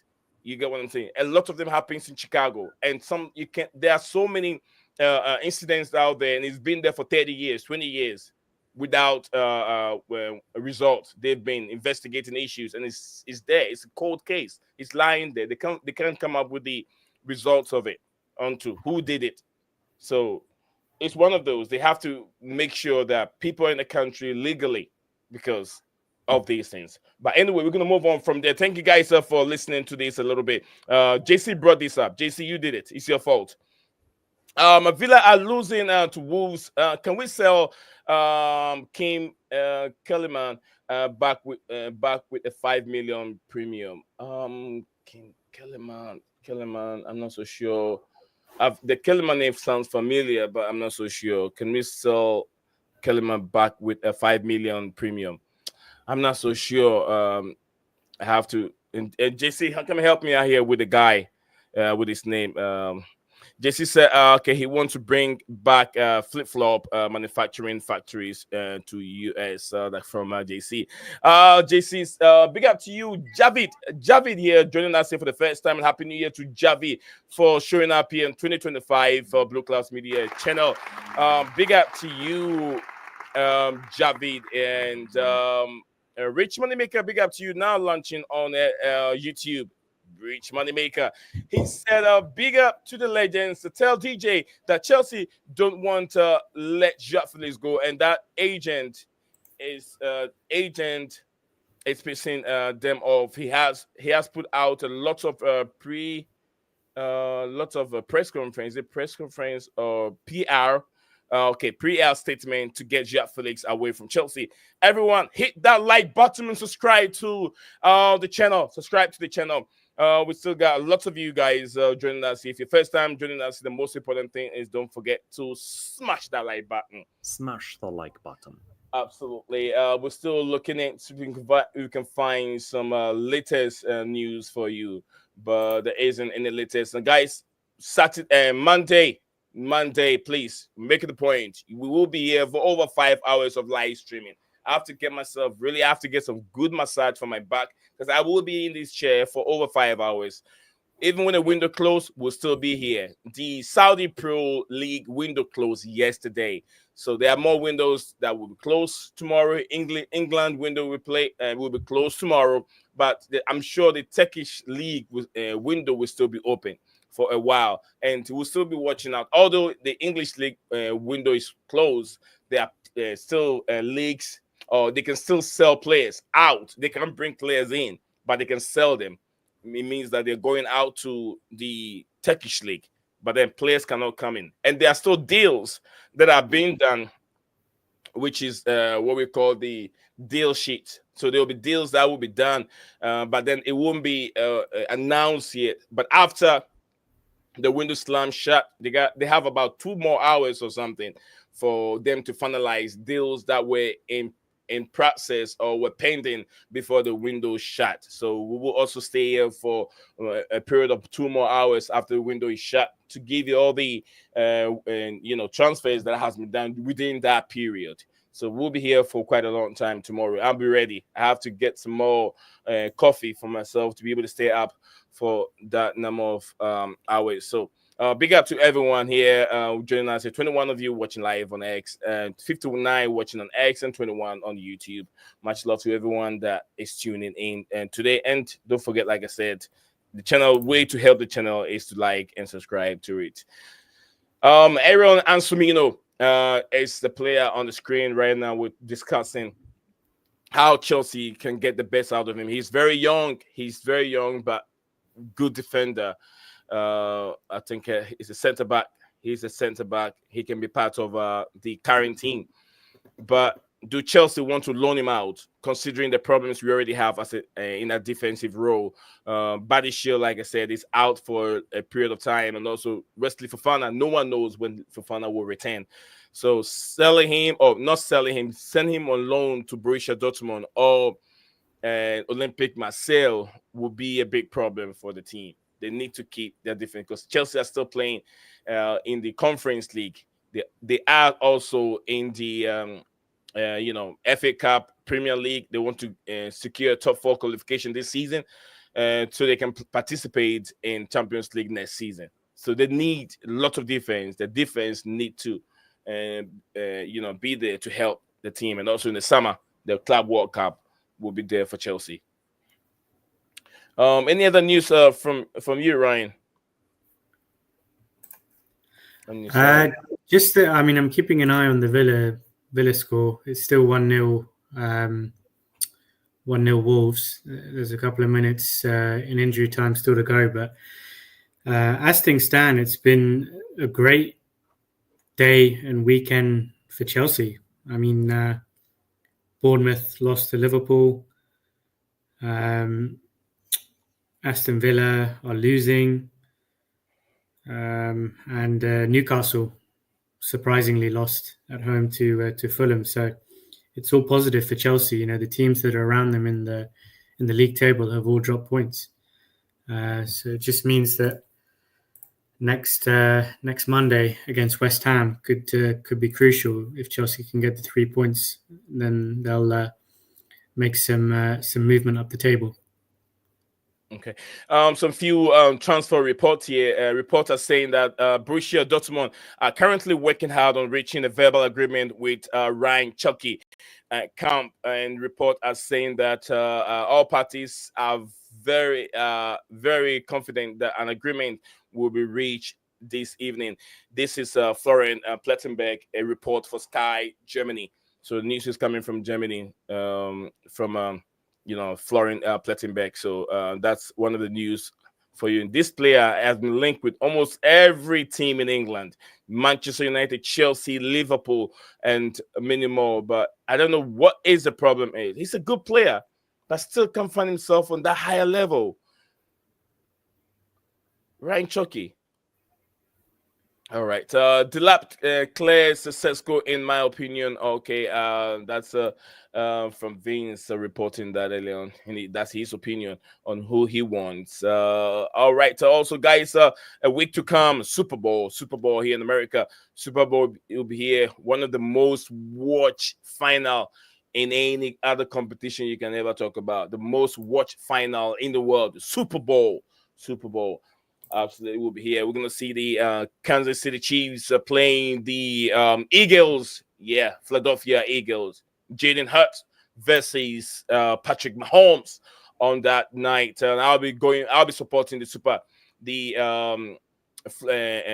Eagles. I'm going for the Eagles. I can't wait. I can't see Patrick Mahomes being the GOAT of all goals ahead of Tom Brady. Not happening. Not happening this time. So there's more to discuss here. Rich Moneymaker said we don't want to let I think Wolverhampton Wanderers have put another goal up, and it's no one else but Cunha. Wow. Has put Wolves up 2 goals ahead of Aston Villa. Has been shambles.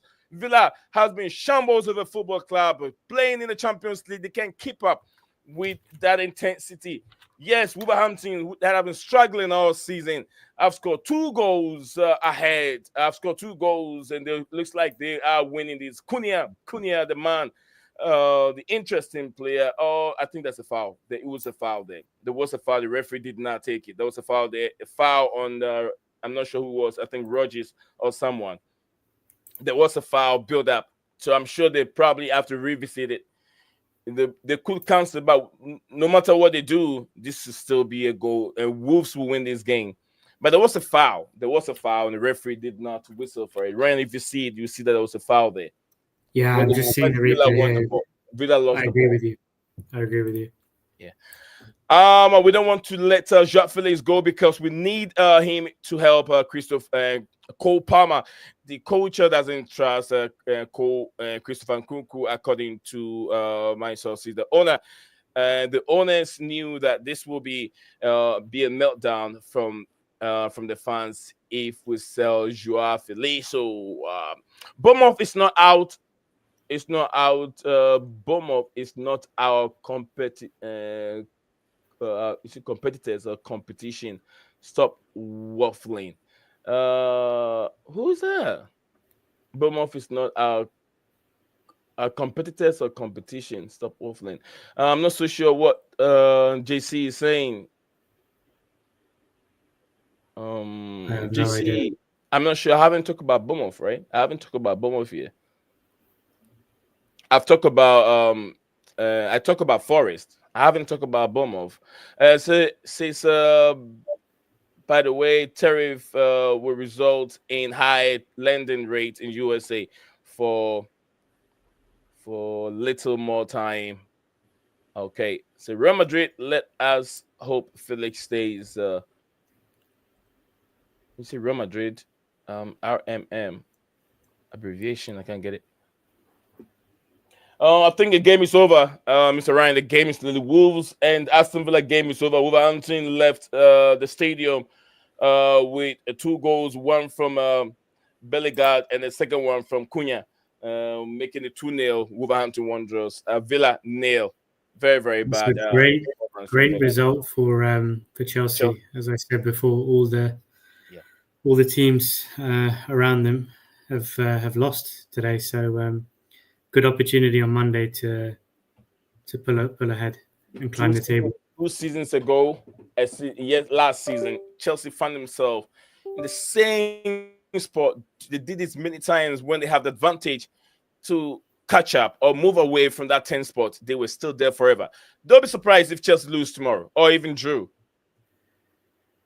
tomorrow. Don't be surprised, because Chelsea have done this many times. When everyone around them are losing and dropping point, Chelsea will not take advantage of it. But I hope they win tomorrow.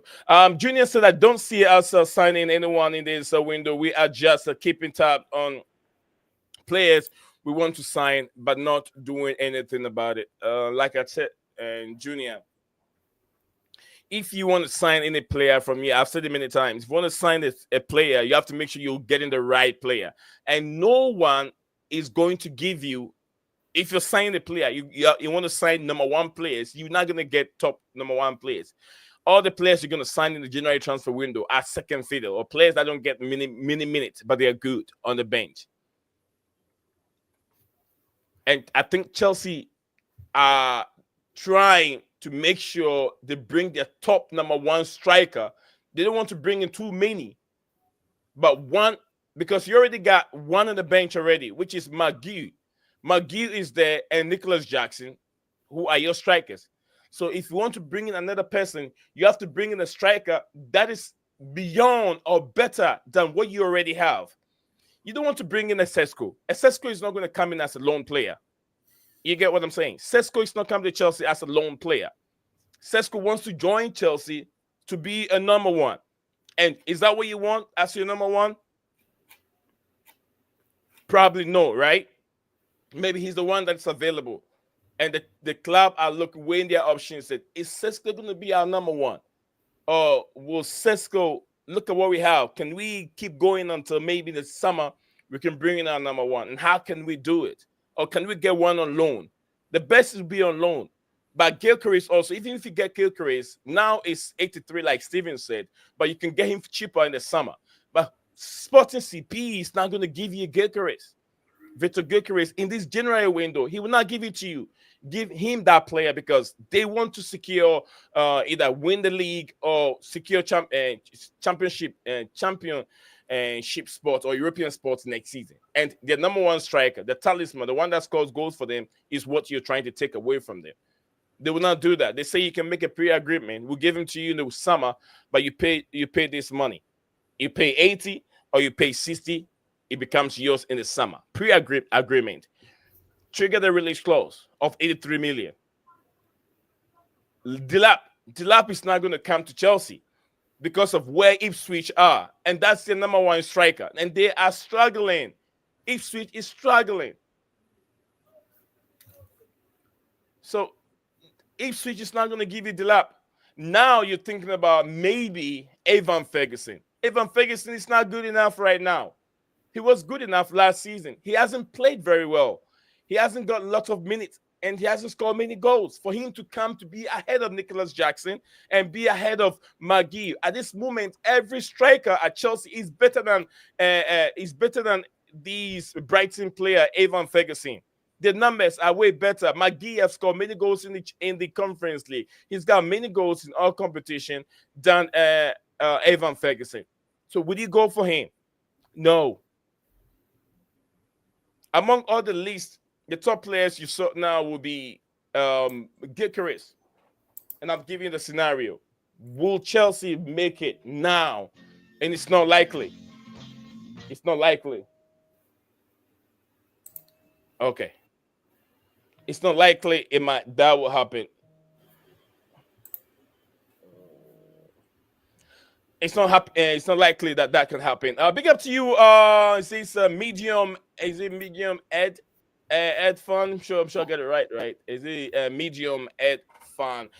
Since Howard Chelsea strike coming from him, he has I'm not sure if you're a United fan. Welcome to the channel and Happy New Year to you, my brother. To the channel, we do this to everyone joining us on the show for this specific year 2025. And don't forget if you want to be part of our show, the link is also there. I think I've sent the link in. Let me pin it, so anyone that wants to join us here, guys, you have to remember this platform is open for all of you, the fan. You guys, and the main reason why we keep going like that. So the link is right there. If you want to be part of what we're doing here, click on the link, come on and have your say. But big up to you, Medium Ed Fan.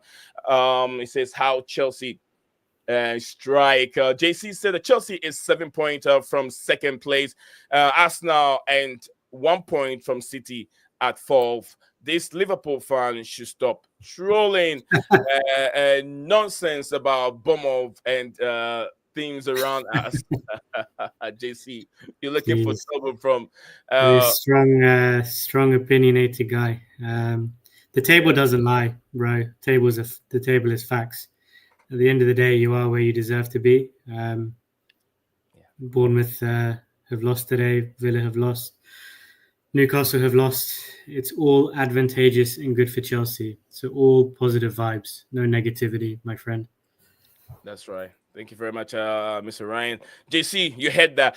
Guys, keep dropping the love. I saw someone putting some love on the channel. Keep doing it, guys. Keep doing it. Just click on, tap it. Show your love, show your fun, 100%, whatever we're saying. If it's not right, don't give us 100%, but you feel opinions are right, then you just click on it and show some of expressions. We love that. It sends some signal to YouTube algorithm that this is the platform. The platform is very, very interesting. People need to join. And so what the algorithm does is they just send it through Google, send it through so many ways, short feed to almost everyone on YouTube to join the show. So I'm sure that's how Medium Ed fan also find the channel and join us here. So we have a Liverpool fan here. We have earlier we have Manchester United fan yesterday, and we have so many. We have Everton fan. That's Diamond. He's not here today, but when you need him, he will come on the show and explain things to us and how. If you look at what's David Moyes right now, David Moyes, I think, is won 4 out of 5 games so far. Very impressive. Better than what Sean Dyche did. Sean Dyche was just keeping them in a certain level, and they were struggling in that relegation zone. But 4 out of 5 games, that's impressive for David Moyes' team. So that's why and I say we, everyone here on this platform, we like this multicultural relationship, like where we allow everyone to be on this forum and have this say. So thank you very much for joining us here on the show. JC said, I think that if Salah goes missing for a few games, Salah FC would drop points as more than 60% of their goals are created by just one player, which is Mo Salah. I'm telling you, that's very, very true. You're spot on. If Salah, we pray that doesn't happen, because I'm not praying that a player to get injured, but Ryan knows himself that 60% of their goals is coming from the Egyptian. Yeah. If he We've dropped spoken down, about this statistic, I think 2-3 months ago, even. So it's not new news. It's a fact. I mean, Saka is a key contributor for Arsenal, and since he's been injured as well, they have been a little bit inconsistent. But I've always been honest and with my thoughts on Salah. I hope he stays. I hope he comes to an agreement with Liverpool and he can stay 2 more years, because he is Premier League legend status. His statistics won't lie. He's going to achieve at the end of the season 2 Premier League trophies. He's won Golden Shoes, Football Writers Player of the Year, Premier League Player of the Season. He's won everything in this country.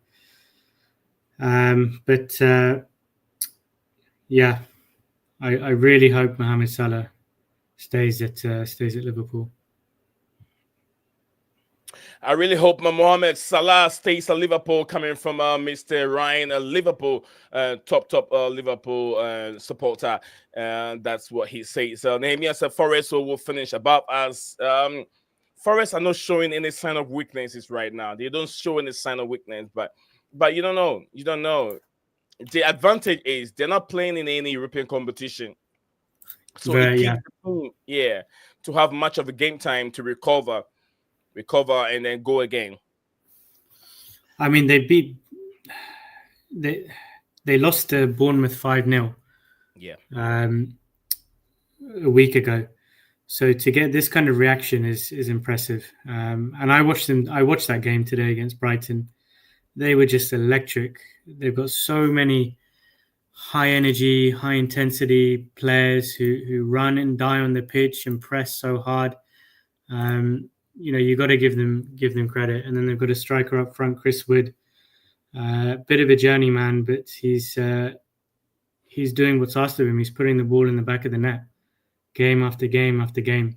I really like this guy Elanga as well, who was on Man United's books previously, and Murillo and Morgan Gibbs-White. They've just got really, really hard-working, high-intensity players, and they play at a quick tempo. That's what I like about Nottingham Forest. They played a very, very quick tempo. And Brighton kind of gave up after 3-0. What you should do in that scenario is just low block, slow the game down, and just don't make the scoreline any worse. And they just lost their heads. Their goalkeeper was kicking it out to the Nottingham Forest forwards from a goal kick, and that's why they ended up losing 7-0. They just mentally they just gave up, and you can't do that in the Premier League.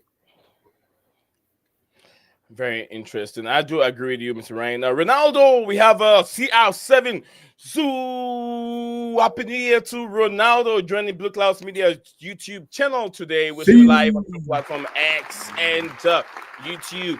So hopefully we can get 30 plus likes before we hop off the show today. If you haven't done it, what are you waiting for? Just press it, smash that like button.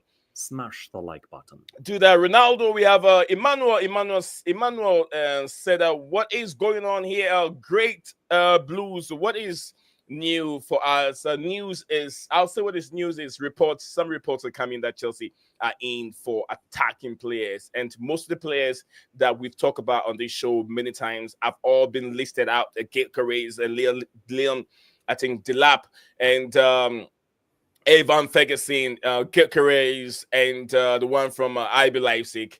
What's his name again? IB Leipzig strikers. Ryan, can you help me? I forgot his name. Who's Sesko? Sesko, yes, Sesko. These players, but I want to know, who would you go for? Who would you be your preferred number one? I want Gyokeres is my preferred number one. If the club wants to show that ambition, if Chelsea FC wants to show that ambition that we want to qualify, we want to win the Club World Cup, we want to secure our top 4 qualification, then they need someone who is more clinical, who is very, very, very, would I say, strong and can finish all these chances that the likes of Sancho and Madueke or Palmer has been creating for them. And that's what Chelsea can put a statement up, something that we used to do 10 years ago under Roman Abramovich. Abramovich was just ruthless, man. He just going for the top striker in Europe. He doesn't care about money. All he wanted is the team to win trophy. That was how ambitious Roman Abramovich is. But you can say that things have changed a little bit in terms of FFP and some other issues that is being implemented in football now. So things are a bit different, but then still Chelsea were a big team, and they're still a big team, but they have to show why they were big or why they're still a big team by going for the top players in the market. So that's what is going on. Ronaldo, big up to my man. Ronaldo is a Chelsea sink. Grenaco. That's from Ronaldo. Sharing that with us over here. Big up to you. CR7 in the buildings. Emmanuel said that so nothing Chelsea is doing about our striker, our striking department. Why? Like I told you, there has been a little links out there in terms of who they want to bring in, but until we got 2 more days for the transfer window to be shut, there could be doing things behind the scenes. They kept things quiet. And I'll tell you, I think the last 2 seasons I was here and we broke that news. It wasn't Fabrizio Romano that broke that news. After we broke that news from no one else but David Ornstein, before a few minutes time, Fabrizio Romano broke it. So we have very, very good sources that we get our news from. And you see all that on Monday during the transfer deadline day. I will be here 24/7 for you. So don't listen to Fabrizio Romano, okay? Come and listen to me. And I'll get you all the information right there. Emmanuel said that so nothing. Okay, I've read that one. So yeah, like I said, Nehemiah will tell you there's some work done They're doing some work behind the scene. Hopefully, it will materialize into some incoming. Now we're looking at how we can get some players out. Players like Kano Chukwuemeka is one of them. We spoke about Kano Chukwuemeka. Interested in making a move to the Bundesliga. IB Leipzig, not IB Leipzig, so Borussia Dortmund have been linked with this player. With now good news over here that Ben Chilwell can move to Crystal Palace. The deal is that close, reported by Fabrizio Romano earlier on. So we could see Ben Chilwell also going in there. And also Axel Disasi, he's been linked with 2 football clubs showing interest in Disasi. Spurs, Tottenham Hotspur are one of them, and also Aston Villa is also one of the teams that are interested in taking Disasi. But I don't mind if Disasi go to Tottenham Hotspur because they are not, would I say, they're not our competitors right now. They cannot affect anything that we do. We're far, far away from Tottenham Hotspur. They are struggling at this moment. But if he goes to Aston Villa, Villa can push and fight Chelsea on that level. Also, we can see Bournemouth, a team that can threaten Chelsea up there in terms of where they want to position themselves. We've seen Nottingham Forest beating teams left, right, center. All they lost 5-0 to other teams, but they still beat somebody 7-0. Who did they even beat? Who did they beat? Forest beat today. I forgot the name of the team.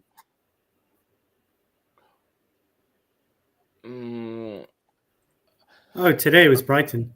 Brighton. Oh, yeah. Lord, what is going on with Brighton? 7-0. Brighton Football Club. 7-0. Bro, and listen, they gave up after 3-4-0, after 60 minutes. After I think Chris Wood scored the penalty, that was it. They mentally checked out. And they had a very nasty edge to the game afterwards. The Brighton players were just committing fouls and lunging into tackles. It's concerning, they're 10th in the table, so they're not in any relegation battle. They're comfortable there. But yeah, this will scar them when you lose 7-0 away from home. That really knocks your confidence. That's true. You try. If manager cannot even solve the problem, it's like, what is happening? 7-0. A big up to my man in 2025, a senior year and the first time. Steven, can you help me with it? Ryan, can you help me with his name? Is it Fui? Fui, right? No, nice name. Big up to you. Let me know where you're watching the stream from. I want to see, because it's the what I say, the writing is not English, so I can't really understand what you're saying. Is it English? Okay, he deleted it, but it shows up over here, my friend. If it's the first time joining us here, I want to wish you Happy New Year for you. Happy New Year. Right, guys, it will take a while before I stop doing this clapping thing. Just welcoming my friends. This is something that moderators have to do. My mods in the chat. You have to welcome these new people joining us here, but I have to take the time to do it myself. JC said, Ani, how is your countryman Pulisic doing?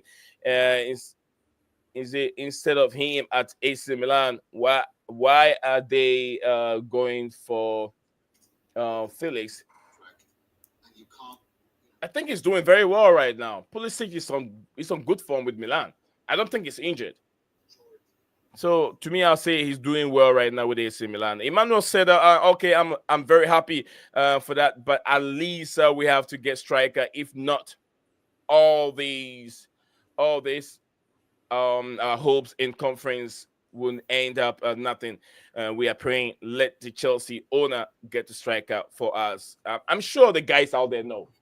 Enzo Maresca know himself, but the reason is this is what we're gonna go through before we end the stream." Which of these strikers really fit the way Chelsea play? And you guys, I want to get you guys involved. I'm getting you guys involved. Benjamin Sesko has been mentioned. Delap has been mentioned. And Gyokeres has been mentioned. Evan Ferguson has been mentioned too. So with all these 4 strikers being mentioned, to you've seen Chelsea play. You've seen the kind of players, strikers that has been linked with Chelsea. which of these players really fits the way Enzo Maresca play, and which of them do you think will suit the style and will do better at Chelsea? Let me know in the comment section below. Mr. Ryan, whilst we're discussing here, Yes, want to know your thoughts on it.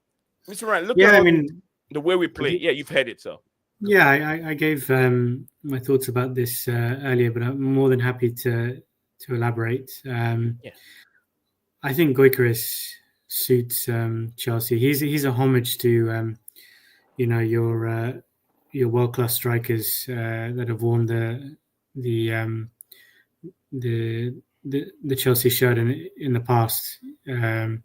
So by that I mean Diego Costa, Didier Drogba, Jimmy Floyd Hasselbank. He's a physical striker. He makes very, very intelligent runs. He holds the ball up well. But what I like the most about Victor Gyokeres is, and his statistics prove this, he is clinical. He does not need 3, 4, 5 chances to score a goal. He's got a venomous, strong strike. He can score with his left and right foot, and he's very, very, very clinical. And self-sufficient also. He can be a target man up front. He can play closer to number 10. He can play with alongside another striker in a forward 2 formation. He has all the attributes, I think, to adapt very quickly to the Premier League and suit Chelsea's and Enzo Maresca's style of attacking football, which, without going into too much detail, Chelsea do attack with overloads. They have, fluid attacking players with a lot of dynamic forward movement and runs. So I think he definitely would suit playing alongside Cole Palmer, Enzo, Caicedo, and fast wingers as well, like Madueke and Pedro Neto. I mean, Ryan, if you look at just like you said, if you look at the other strikers, they all look very similar. They look more traditional number 9 compared to Gyokeres, who's more has a flair, who can play on the left hand side, who can drift in the left and then drift in the middle and can score goals from, score goals for fun and have so much. Would I say he can from many angles, but the other players looks very similar. The way Sesko plays, Delap also plays, and Evan Ferguson also similar players. The attributes are the same. The only player that's plays a little bit different is Gyokeres. That's why sometimes I feel like he doesn't look like this kind of a player that Enzo Maresca wants in his Chelsea team. Although you think some people think that he will be a better choice. Look at the way Chelsea plays. Hold on to possession for almost about 60% of their game, 70% of their game. Do you think a Gyokeres will be the best fit? Considering how possession-wise Chelsea holds the ball. You're right. Chelsea are possession-based, and they have the two holding midfielders. But I think if you sign a Gyokeres, then Chelsea and Maresca has to adapt to his strengths, which is important. And that's something that Pep Guardiola is having to accept this season. In recent matches, Man City are becoming a lot more direct, and we see that's benefiting Erling Haaland. This possession, non-stop, 80-90% possession football, sideways, backwards, slow tempo. It doesn't suit Erling Haaland. We all know that. He still scores 50 goals a season, but he's not thriving as much as he would when Man City, Edison play long balls directly to him, and then he can hold up and interact with the midfielders and the wide players. So if Gyokeres does join, then that's Maresca's job to bring out the best in him. And if that means slightly tweaking Chelsea's attacking style of play, then they need to do that. Gyokeres is very good at pressing. He's very, very good at pressing. I saw him in the Champions League when Sporting destroyed Man City. He works very hard without the ball. He will press the goalkeeper, the centre backs. He does a lot of work without the ball. So that's another good quality that he would bring. I agree with you. Viewers, fans, anyone listening, the fans, the voice of the people are the voice of Chelsea FC, and I keep saying that are the voice of this platform too. I ask you guys which anyone there listening and watching right now, all the 36 people watching on YouTube and the 68 watching on X. Now the question: I'm rolling the ball. I'm rolling this specific Chelsea ball. I'm rolling this signed Chelsea ball over here. You have a Gary Cahill, we have a DJ Drogba, the 28. We have all these players, a signature on this. I'm throwing this ball to you into your own court, your own net, and I want you to give me who your top striker will be among these 4 players linked with Chelsea. Who is your preferred number 1? Let me know. The ball is in your corner. Right now, it's up to you. That's why I want to get you involved. I want you to tell me who would you prefer. This is a Chelsea ball signed by the players. Almost player have their numbers in it. I have to find out number 3. This is actually Cole. Number 3 over here, and number 20. I'm not sure who number 20 here. This is a Michael is here. Number 5. Number 17 here. This one's 34. 18 here, I'm not so sure. Number 7. So I have to go look at it. So yeah, this is a Chelsea original ball being signed by the players from Chelsea. So the ball is in your net, guys. I want to know who in the comment section. Let me know who your thoughts are, who your preferred striker is among these 4 players being linked with Chelsea. And I went through the names again. I'll go through the name for the final time. One more time, which is Ivan Ferguson, Liam Delap, Victor Gyokeres, and last but not least, Benjamin Sesko. Olympic Marseille are in talk to sign Aaron Anselmino, which we've talked about it here. I understand Borussia Dortmund have also asked for Anselmino this week as an option, and Marcus Rashford has agreed the personal terms with Aston Villa deal imminent after initial green light in the morning. We will see Marcus Rashford joining who will be joining Aston Villa. Also, like Ryan, I've talked about it. I've also talked about him. So JC said Isak. Oh, JC, what are you doing? Isak is not among the 4 players being linked with Chelsea. So take that one out and go for the other 4. Welcome to the stream, Riley Tyler of I forgot the name of the channel, but yeah, Riley Tyler will plug himself. Memory's gone, I guess. Yeah, big up, Riley. I know. Big up, Riley, what's up? What's going on? And how is the evening going? Today you're not babysitting the German Shepherd, isn't it? It's actually a different breed of dog. Is it husky? No, it's not. I'll explain more very soon. Okay, watch this space. Okay. I don't know what to say really. I mean, Chilwell on loan, striker targets. Who's striker target? Well, the director's going to get striker from. That's the problem. The men's sporting directors, they don't know what they're doing. They targeted youth. Oh, stop it with that excuse. We got to get senior players. Look at Chelsea Women's, for example. They've got young players who play at senior level. But the men's, I've had enough with them. It's time for them to wake up, get ahead of the bubble, or they can get out of this club for good and get new ones in. I've had enough with the men's sporting directors as it is. Exactly. Tyler has said it, Raleigh has said his, but there have some few players been linked, and earlier on I've mentioned all these players. Deep Prince, big up to you, Deep Prince.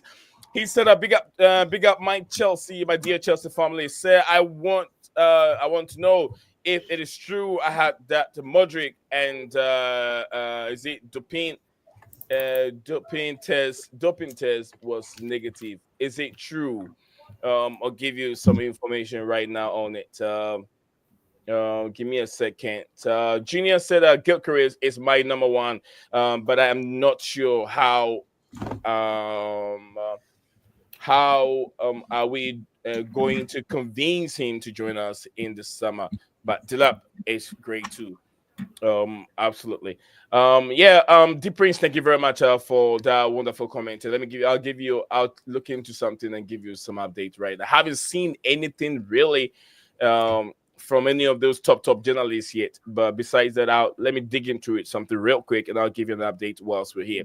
Okay, Riley, if you look at the players being mentioned that Chelsea might pursue one of these players. There are 4 players being mentioned: Evan Ferguson, Liam Delap, Victor Gyokeres, and Benjamin Sesko. Which of these players would you prefer, and why? I think because of the goal scoring enough and all of that, I think Gyokeres. You're going for Gyokeres. Why? Do you think it fits the way we play? Yeah, I generally do.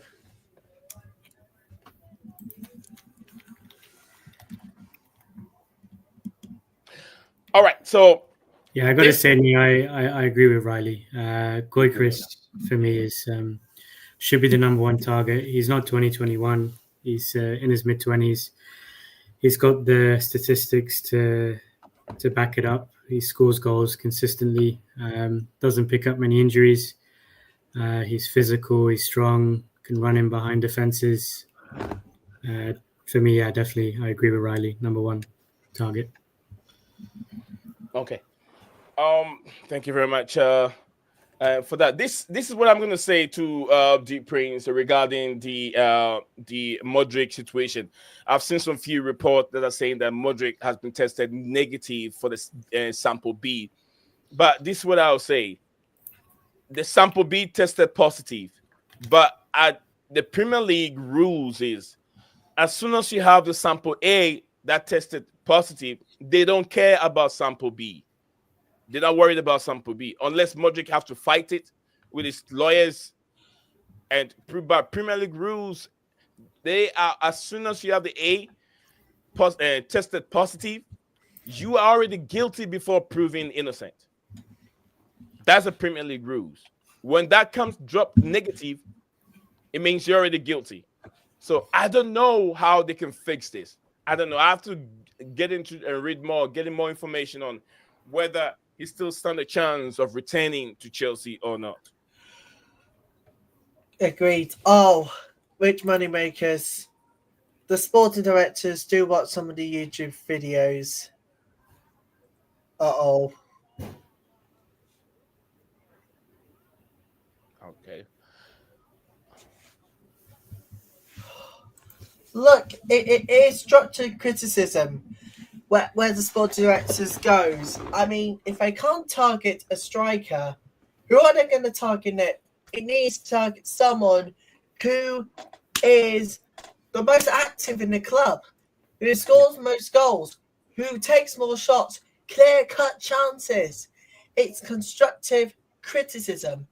If they don't find one now, bring the young talent in, but let's improve it at the club, because get back to its best and then find its target. I do agree with Raleigh. Look, it's constructive criticism, just like he said. Very, very constructive. No insult, no unnecessary comment. But we are, we are criticizing the sporting directors, the owners, constructively, because the team. We cannot every layman, even look, a 5-year-old kid who just started watching football 3 months ago can tell you Chelsea are not finishing their chances. The best way to solve that problem is to bring in the finished article, a good striker, to finish those chances. No one is criticizing.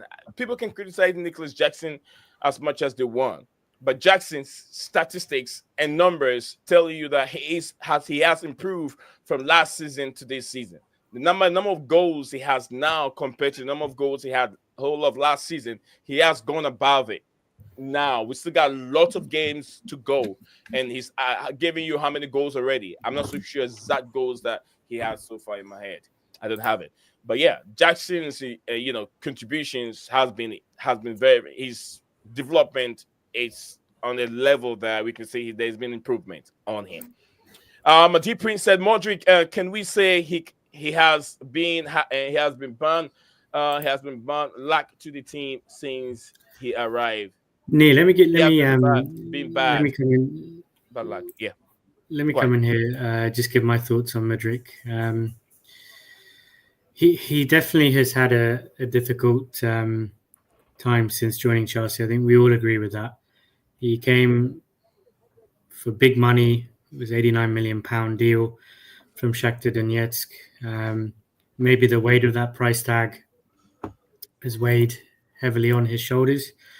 I know we've discussed him in previous streams, the fact that he wasn't fluent in English. His nature as well is pretty introvert, by what I hear from what's in the public domain, and by just looking at his body language. And the fact, he's had to work under multiple managers: Potter, Lampard, Pochettino, now Maresca. But I think Pochettino, out of all of them, is the one that I think probably has the best player management skills.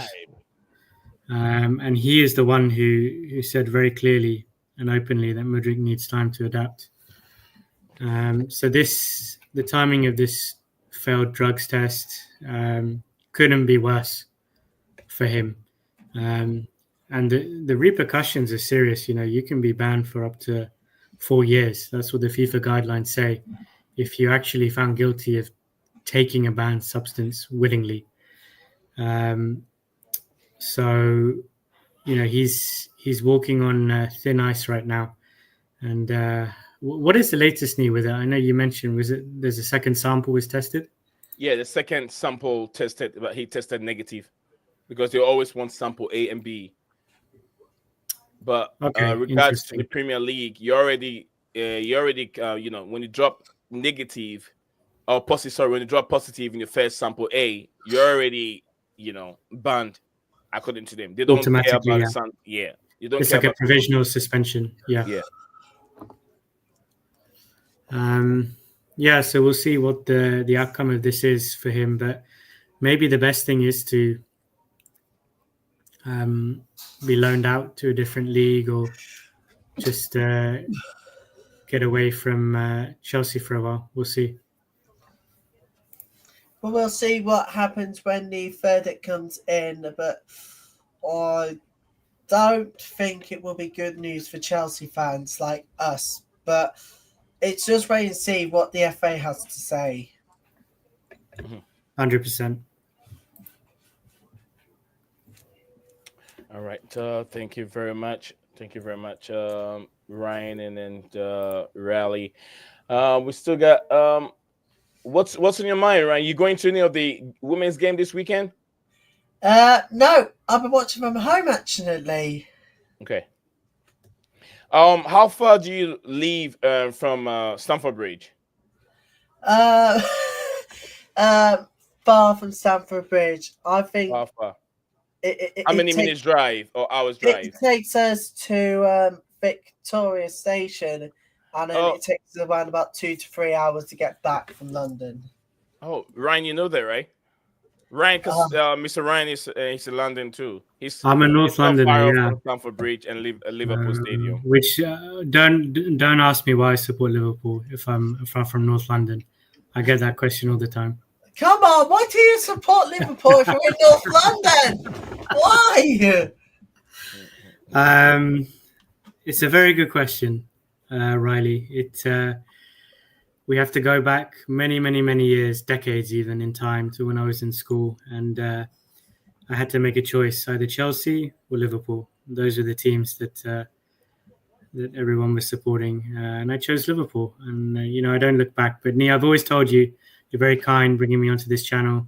I'm like, if I ever could support a second club, it would be Chelsea. I have a soft spot for them. Do you know, Ryan, this is the first time I'm hearing this story. Why you live in London the first time and why you chose to support Liverpool. You know, this is the first time. Really? Yeah, it First time you is. said that. You know what's funny? I've been to Stamford Bridge much more than I've been to Anfield. Whoa. But yeah. All right, Rich Moneymaker, big up to Rich Moneymaker. Guys, smash that like button. Let's see Smash if you the can like get button. 30 plus likes before we hop off this channel today. The Rich Moneymaker said, hey guys, I have a 10 against the sporting directors and my sources to Egbali might give this job to someone else, Egbali and Todd Bolly. JC said disclaimer, he didn't take willingly where it is mentioned he negative oh come on the thing move away.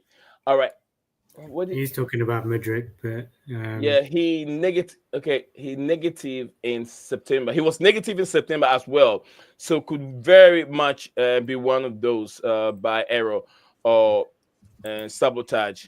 We will see. That's why I said that the owners have to fight it. He has to invest into lawyers to fight this. Yeah, maybe. He tested negative in September, according to Mr. JC. JC, thank you very much. All right. JC said that's a lost soul. Is it to Mr. Ryan? Oh, is it Modric? Deep Prince said the midfielder can be compared to natural number 9 in times conversation rate. So that is why I'll try to blame Maraska all season about converting players, especially Jackson. We all know he has never been. He's never been such a player. Maybe he's never been such a player. And I even said this. Look, if you're thinking about bringing in wingers, if you have Jackson and you're really serious about getting the best out of Jackson, you can play Jackson on the left-hand side or on the right-hand side. Guy is good. The only thing you might not get from Jackson is crosses. He's not good at crossing. So is Jadon Sancho, and so is Noni Madueke. Our wingers are crap in terms of crossing, and they don't even provide many goals. Noni Madueke have gotten Chelsea 3 goals in the early of the season against Wolverhampton Wanderers. That is all. Madueke have gone dry so many times. I know he had 1 goal, which that goal doesn't even belong to him. He stole the goal from Trevor Chalobah. What a shame. So our wingers don't provide many goals, and that is what Enzo Maresca has to work on it. Why Sancho is now giving us goals? Why Noni Madueke has gone dry for a period of time now? He's not. His end product is not there. You know, Jadon Sancho, I understand he's one of the best hold-up player who can, finish and give passes within those pockets, those small spaces. He can go through them in the 18. He's good at it. But he has to up his game by contributing more goals for Chelsea. Because if Jackson goes dry, if Palmer goes dry in the game without goals, there's no goal coming from anywhere.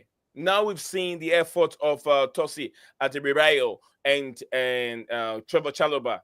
Those are one of the players can offer us some goals when the going is getting tough. But we can't rely on defenders getting goals from set pieces. This is not Arsenal Football Club. We are Chelsea. So, but thank you very much, Deep Prince, for these wonderful comments. We got 33. I was asking for 33 plus. Guys, thank you very much and guys, if you want to help me out here, my brother here, Tyler, I have to do this prompt. I don't remember my brother Kuchula used to do it. Go follow him. He does a lot for the women's game. If you watch the women's game, he'll be a go-to person, and also does more for the men's game also. Let me see. Tyler, can you share your link in the comment section? Can you pick up your link and then drop it in the comment section so I can? Of course I can. I will send you the link to my new channel, which we started in September. That is dedicated to women's football, and not just that or anything. But okay, basically, it should be appearing. The link should be appearing should be in the private chat right about now. Okay. Do you have any private chat? No, put it in the comments. Put it in the comments. The link, go for the link from the YouTube and put it in the comments, because when I do, I'll let them click on it. It'll take them to the channel directly. All right, so okay, I'll click on it. It's taking me to the channel. So okay, give me a second and I'll do that. All right, guys. Also, if you're on Discord, don't forget I'm your go-to guy to follow. I'm on Discord. Go to BlueClouds Media on Discord and join join our Discord server. Discord server is right there. Click on it. Click on it. When you go to my video description in the channel on YouTube, my Discord link is right there. Click on it. It will take you straight to Discord if you're on Discord. Yes, come and join the party. We're trying to do some more stuff, like another option, like a channel where we can have a predicted lineup. Everyone can put his prediction in there, and whoever come up with the right prediction, we having prizes and stuff like that will be given to people. So something that will be starting very soon, but we have to get that Discord server. The numbers should be up to that level that we want to. So let me share my brother's channel here, so you guys can follow him and give him a like. Yes, that's the way channels can grow. All right, we're about to be done here soon, but let me do this real quick. All right, so if you guys are watching the screen right now, this is his channel. This is his channel, and it's right there. It goes by the name the Women's Football Channel with Raleigh Tyler. He said he just started this. Looks like he's looking forward to grow this one more than I think he's changed the name. Raleigh, did you change the name?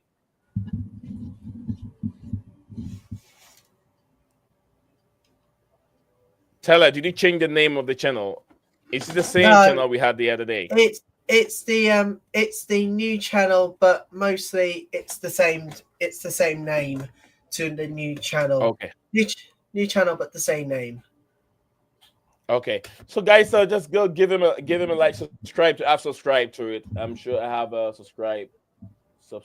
I think I'll subscribe to the other one you show, and also keep your bell notification icon for him. So yeah, you can receive information from him. We guys, I'll tell you this: content creating is not that easy. To have a camera on your face and to be talking to people, you have to be camera. If you're camera shy, you can do it. You have to let certain things out of you to be more convenient to talk to the camera. So it's not that easy. So we have to give credit to people that does this each and every day and upload it and make us smile sometimes. You get what I'm saying? And me, I also give the opportunity for you guys that listen and watch to get engaged with us here. So, a little support will go a long way. Click on it and then subscribe to him. And I really appreciate it if you can do that for him. But thank you. Yeah, the other one is here, the Normality channel with Raleigh. Absolutely. So you can also click on the channel one. The other one is linked. The other one is linked to the new channel, which is already on there. So go on and get subscribing people, please.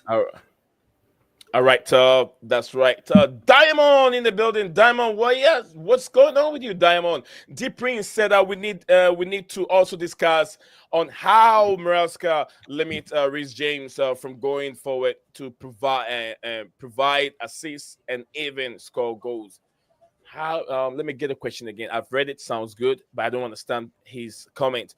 We need to also discuss how Maresca limits Reece James from going forward to provide assists and even score goals. Okay, so in this comment, you're trying to say that you're not okay with Reece James bumping forward to provide assists and score goals. From that, from what is that what it sounds? Raleigh and Ryan. Yeah. Is that what it sounds like? So basically, it's asking why did Maresca limit Reece James from going forward to provide assists and even scoring goals? So there could be multiple factors saving him for crucial games. Okay. I get it now. Yeah. Why he limits Reece James? I don't think. Look, The Prince, let me explain this. Reece James is on a ticket time bomb. I should put it that way. The more you provide for Reece to do, the more he gets injured.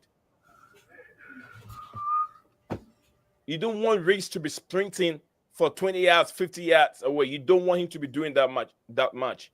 That's what aggravated with his hamstring and so many hamstrings he suffered as a Chelsea player. So to me, I prefer that you don't give him too much to do. A little.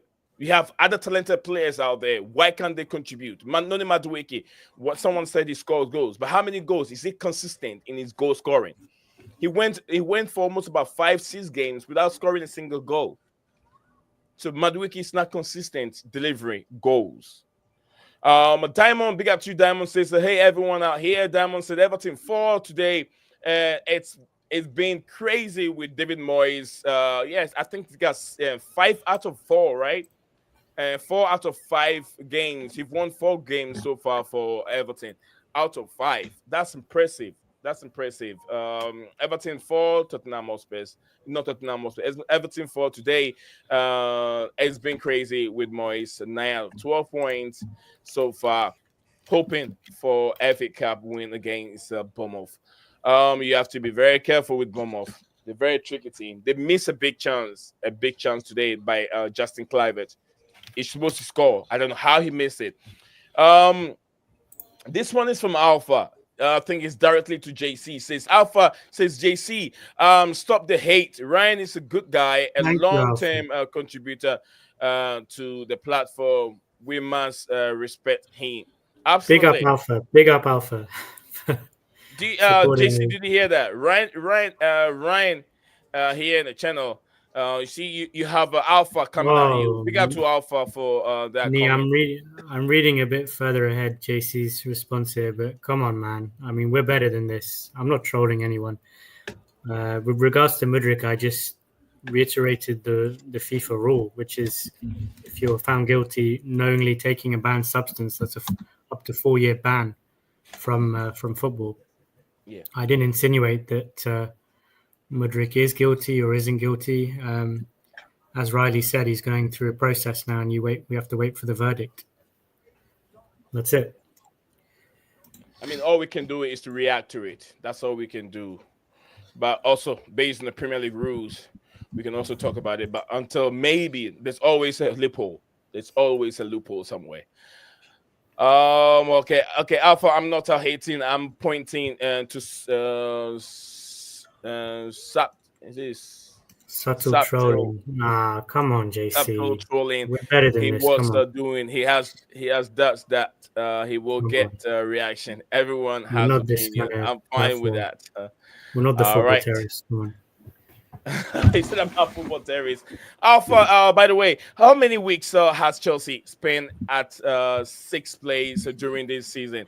And comparing with Bournemouth, who is below us, is absolutely baseless nonsense from JC. JC is very passionate. JC, calm down a bit. Come on.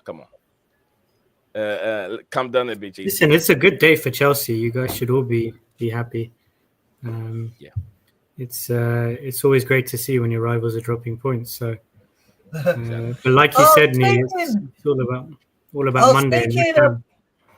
Speaking about dropping points tonight, Barca women normally win games all over the place, but since they got rid of Gyokeres, they've lost to Levante. It's the first time in their stadium's history they've lost. It's Levante.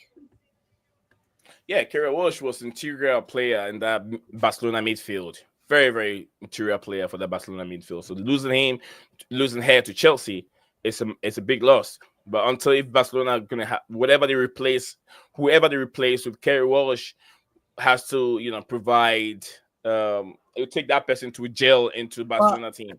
I'm talking about today's match for Barca. They've lost. That's what I'm saying.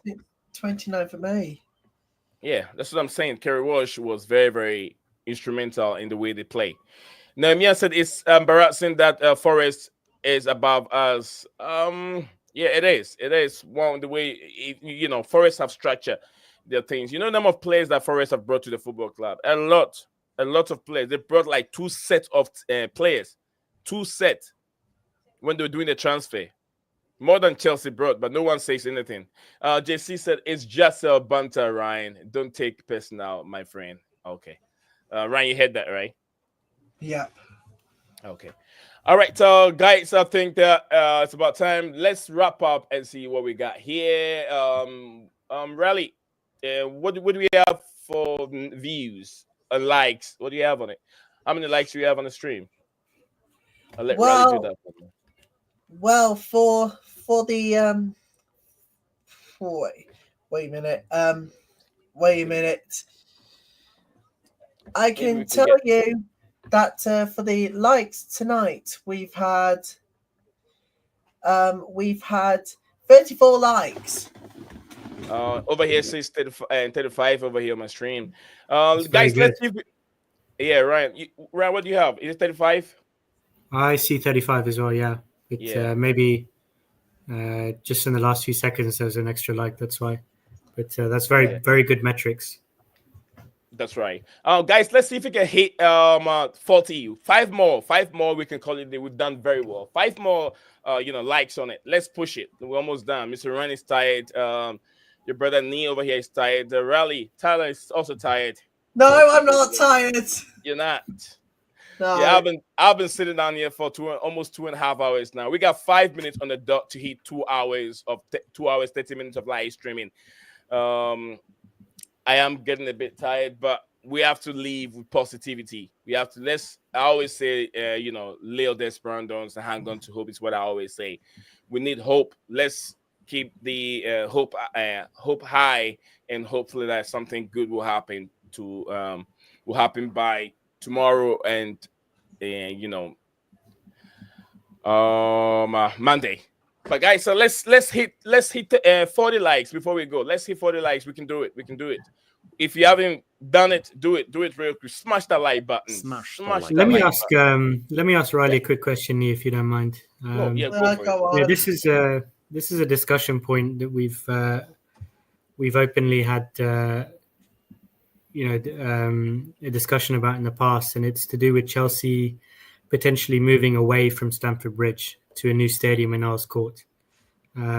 This has been in the news recently here in the UK, because there's potential now for the UK government to support that move. And essentially what a government wants to see is, you're going to buy a plot of land, you're going to build a stadium, but you're also going to support economically the local community. You're going to build residential, you're going to build shopping malls, events, create jobs. So I'm keen to get Riley's thoughts on whether you feel Chelsea have outgrown Stamford Bridge, which is under 50,000 capacity. Never outgrown Stamford Bridge. All right, it's the pride, it's the soul. I don't think we've outgrown Stamford Bridge. The problem is, it's going to take millions, millions, if not nearly billions of pounds to get it refurbished, Stamford Bridge.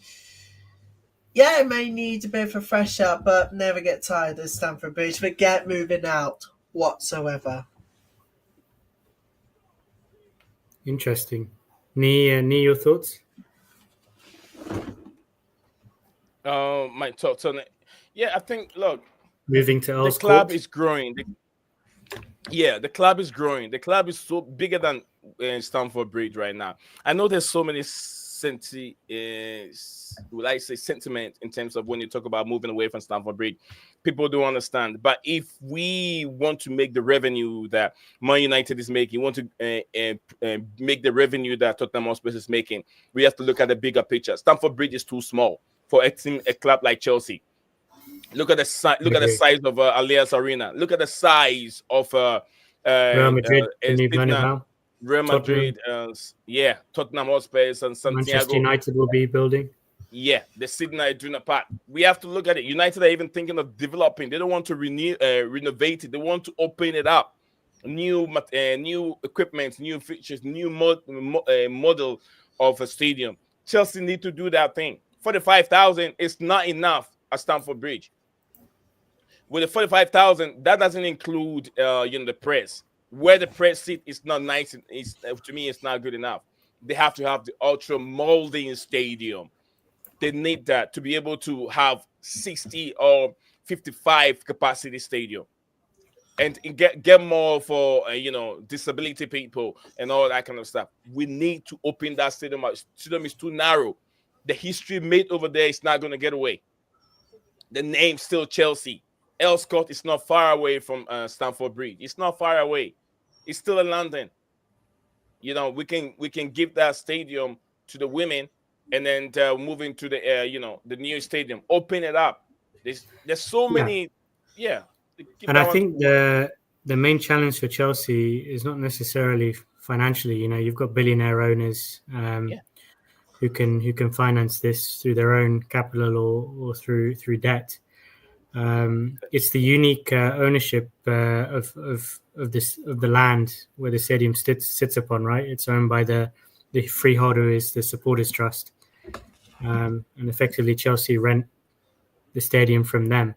And if Chelsea were to move away from Stamford Bridge, Chelsea Supporters Club would have to approve that move. Otherwise, the club wouldn't even be able to use the name at a different stadium. So there are some complexities and nuances to this. Absolutely, Ryan. We need to rock through this with the big clubs out there. It's not just the name, but the stadium also shows how big you are. Tottenham Hotspur are big, but the club doesn't have anything. They are big. Tottenham Hotspur is a big club. When you talk about a big club, not financial, not trophy-wise, but financially, they are good. The stadium over there provide a lot of activities besides football. It hosts, boxing fights, entertainment, and all that. Stamford Bridge doesn't do that. We hold charity matches. We're about to do that soon, but there's more we can do to get revenue from that stadium, and you need ultra-modern stadium. I know people like the shed-ends and people like we can create the similar things at Chelsea, but you have to have a different design. It's not going to get lost. We can name those places. Oh, I'm at the shed-end. They can create similar design a little bit inside, but then the outside of the stadium looks different. You get what I'm saying? The names will still be there. Didier Drogba end or whatever they have, the names and all that will still be there. But then they have to have a different, open it up and make it bigger. Emmanuel Nehemiah said, when do you think that Disasi will make his decision? I think before the deadline window. From what we hear today, there'll be more. I think it should be done by tomorrow. So by Monday, Disasi should make his move either to Tottenham Hotspur. Also, this is for Ryan. JC said, I do not know the local laws, but Ryan, are there restrictions on how high you can build a stadium in London? Honest answer, I have no idea. I know, residential building restrictions in terms of you needing, planning approval, and I think the height can't exceed a certain level. But yeah, honestly, I don't know. And I know where JC is coming from, because I remember a few months ago we had a discussion on this channel where residents that are close to where Chelsea wants to build a stadium, they were complaining, apartments and stuff like that, that they were saying that the stadium will block their view, and for that matter, they will not allow the stadium to be built there. But how would it block your view? You're still going to have fresh air and everything coming in there. It's far away from the apartment, but just a sabotage. Is this the one in Elscourt, or just the current stadium building on top of it in Fulham? No, Elscourt. Elscourt. Okay. Yeah, some residents over there are saying that the stadium will block views.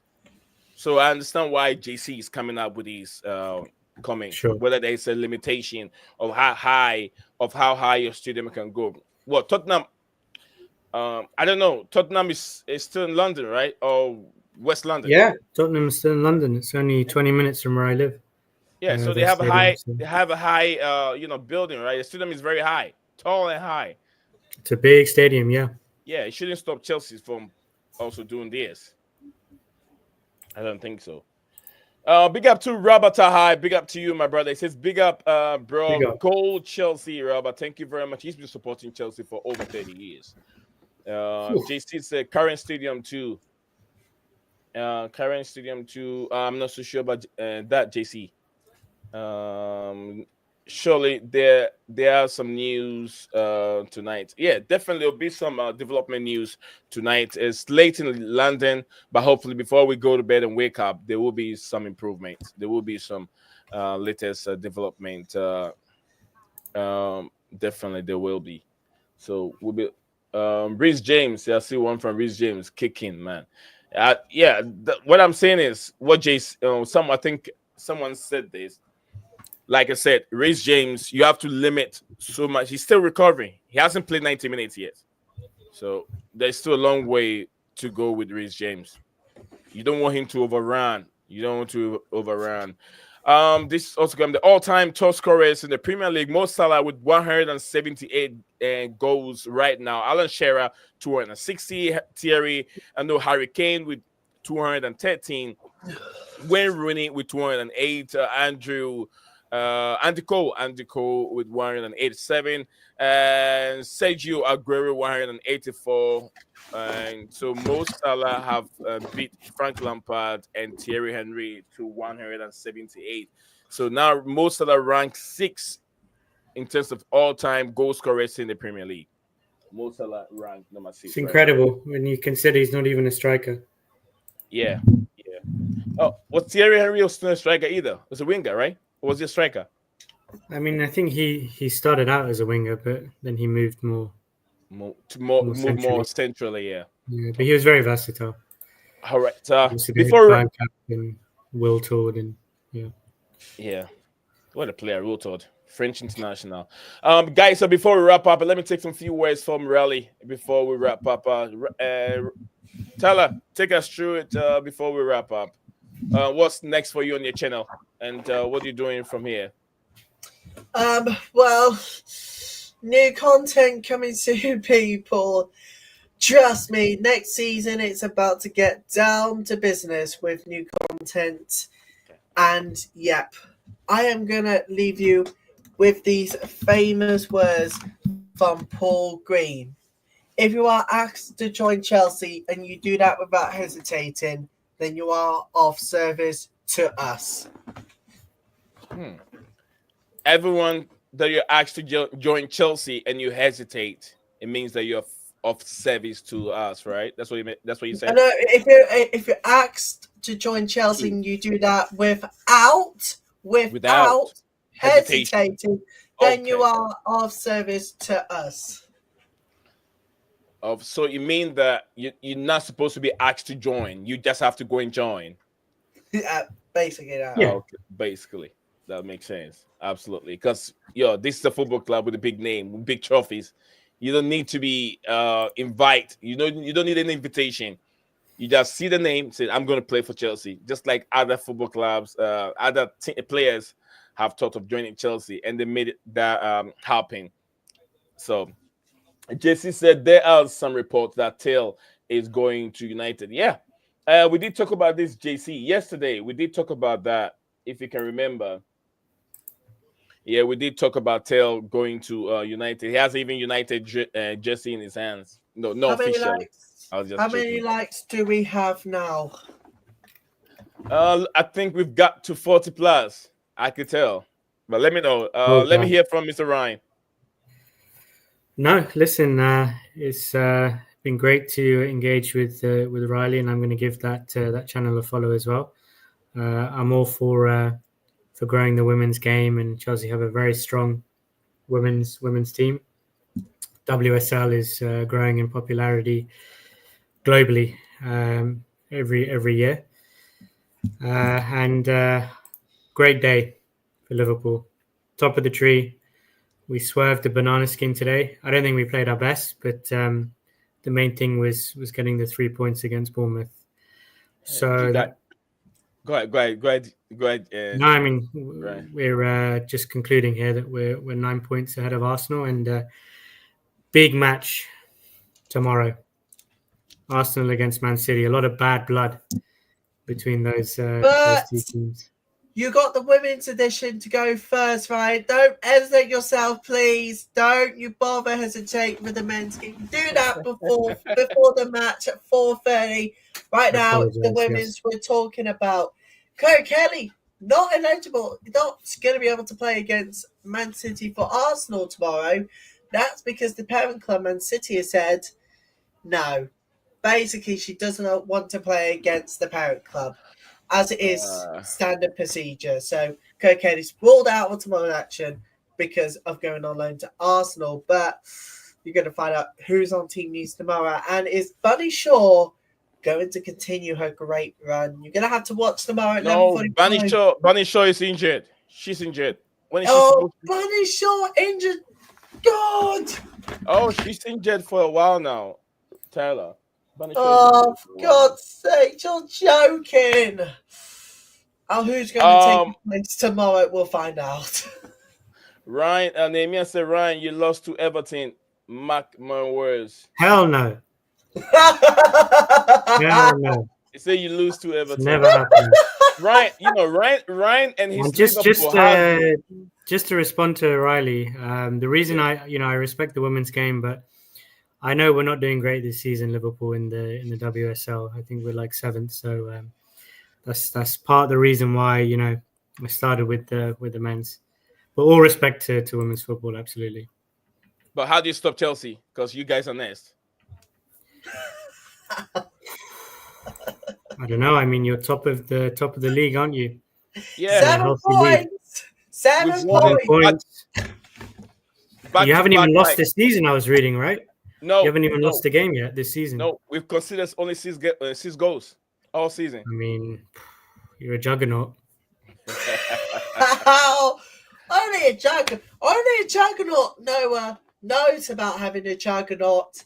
Only bombastic. Sonia bombastic. Let's hear from Ryan. Let's wrap up here. We have only one draw. Yeah, one draw, no loss. That draw, man. Yeah. I don't even know. We were a little bit sluggish. We've had chances against Brighton. We were lucky we didn't draw. Leicester. That draw was against Leicester. Was it Leicester or Brighton? It was Leicester. It was Leicester. Because was it Leicester or Brighton? One of the teams we played, they were scary. They were too good for Chelsea. We were not that good at game. Either Brighton, I remember we played either Brighton or one of them. We were not that good. But I was a bit worried playing them. Was it Everton? Everton, something like that. All right, we're gonna move on. Let's try and wrap up. We have only one draw. We draw in all competition. One draw in all competitions. Scala, are you betting Palace? Are you beating Palace? Are you beating Palace from Nehemiah? JC said, let us be fair. Leicester City played really well that game. I watched it. Yeah, I think it was Leicester City. One of them. I was a bit worried on the way they were playing. We were lucky that we have a Millie Bright out there. Else we would have considered many goals. And our attacking was just lacking. I was wondering why Sonia Bompasta was playing this French girl who plays as a left attacker and winger, but he played him as a left back. At that time, also Neil Charles wasn't ready, so I kind of understand what she was trying to do. But yeah, we were not good. But Liverpool they've been very lucky, the most luckiest team in the season so far. They've played a series of games that they've not been that great, but they find out how to win. Let's Ryan take that and wrap up with us. Ryan, that is the sign of champions. Absolutely, winning and not playing well.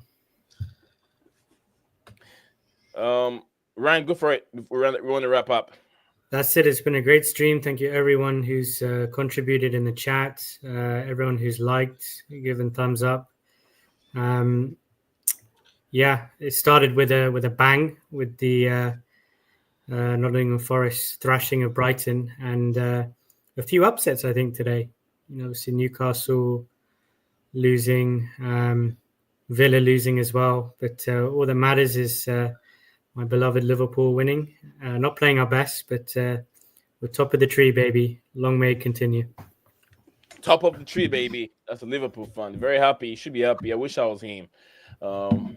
Being on top of the league and winning it. That'd be magic for Enzo Maresca. So let's just say Chelsea men, I think this title race really, to be honest with you, in the Prem. You've got to look at it. Got to look at the results that has affected this title race for us. You've got to look back at it. I realise that we're not in this title race anymore. We're just now chasing the Champions League. I mean, even 2 or 3 losses could prove disastrous in this title race in the Prem.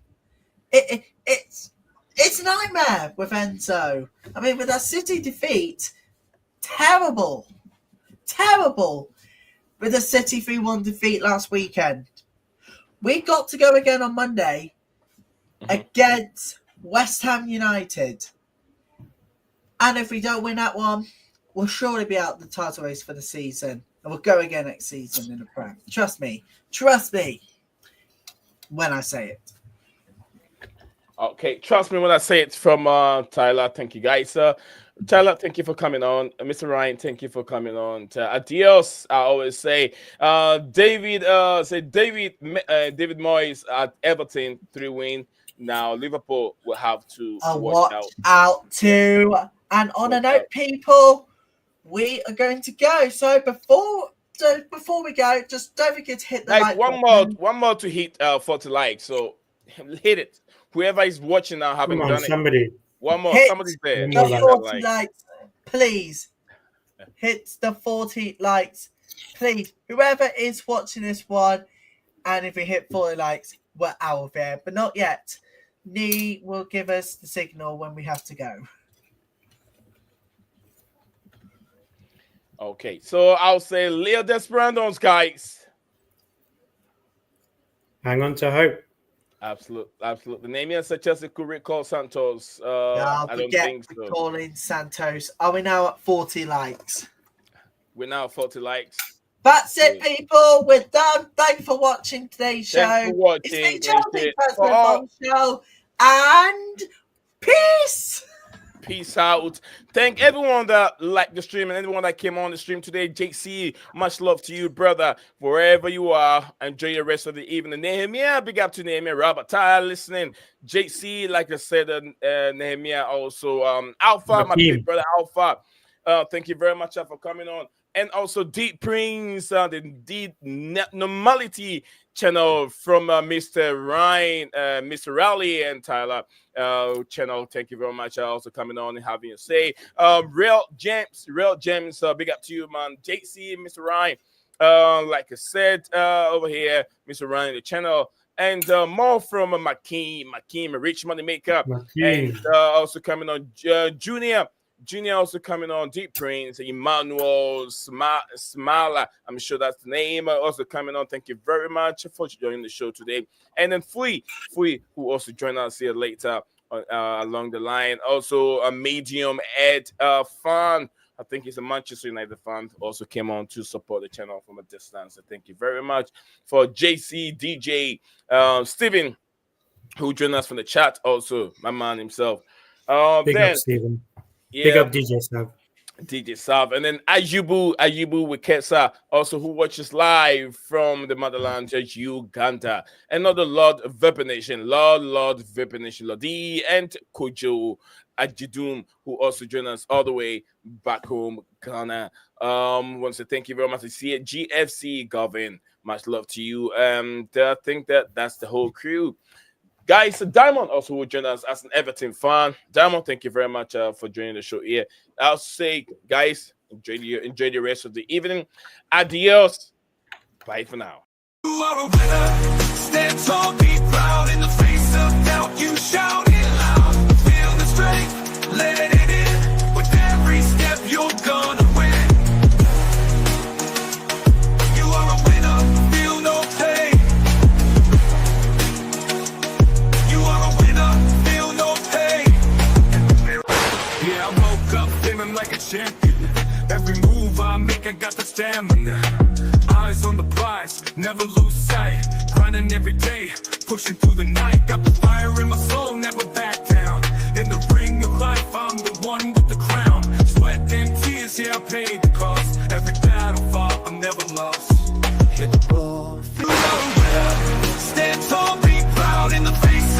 doubt, you shout it loud. Feel the strength, let it in. With every step, you're gonna win. Every challenge met, every goal in sight. In the gym, on the grind, it's a warrior's fight. From the bottom to the top, yeah, I've been there.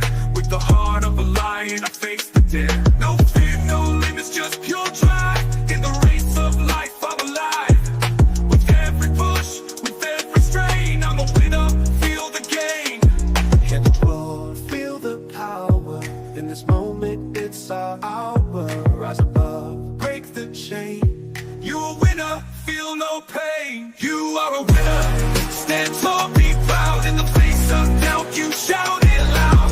Feel the strength, let it in. With every step, you're gonna win. In this moment, own your name. You are a winner in this game. You are a winner, stand tall, be proud. In the face of doubt, you shout it loud. Feel the strength, let it in. With every step, you're gonna win.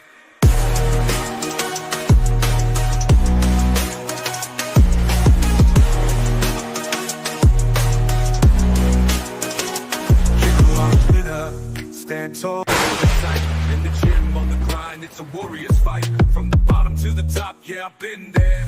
With the heart of a lion, I face the dare. No fear, no limits, just pure drive.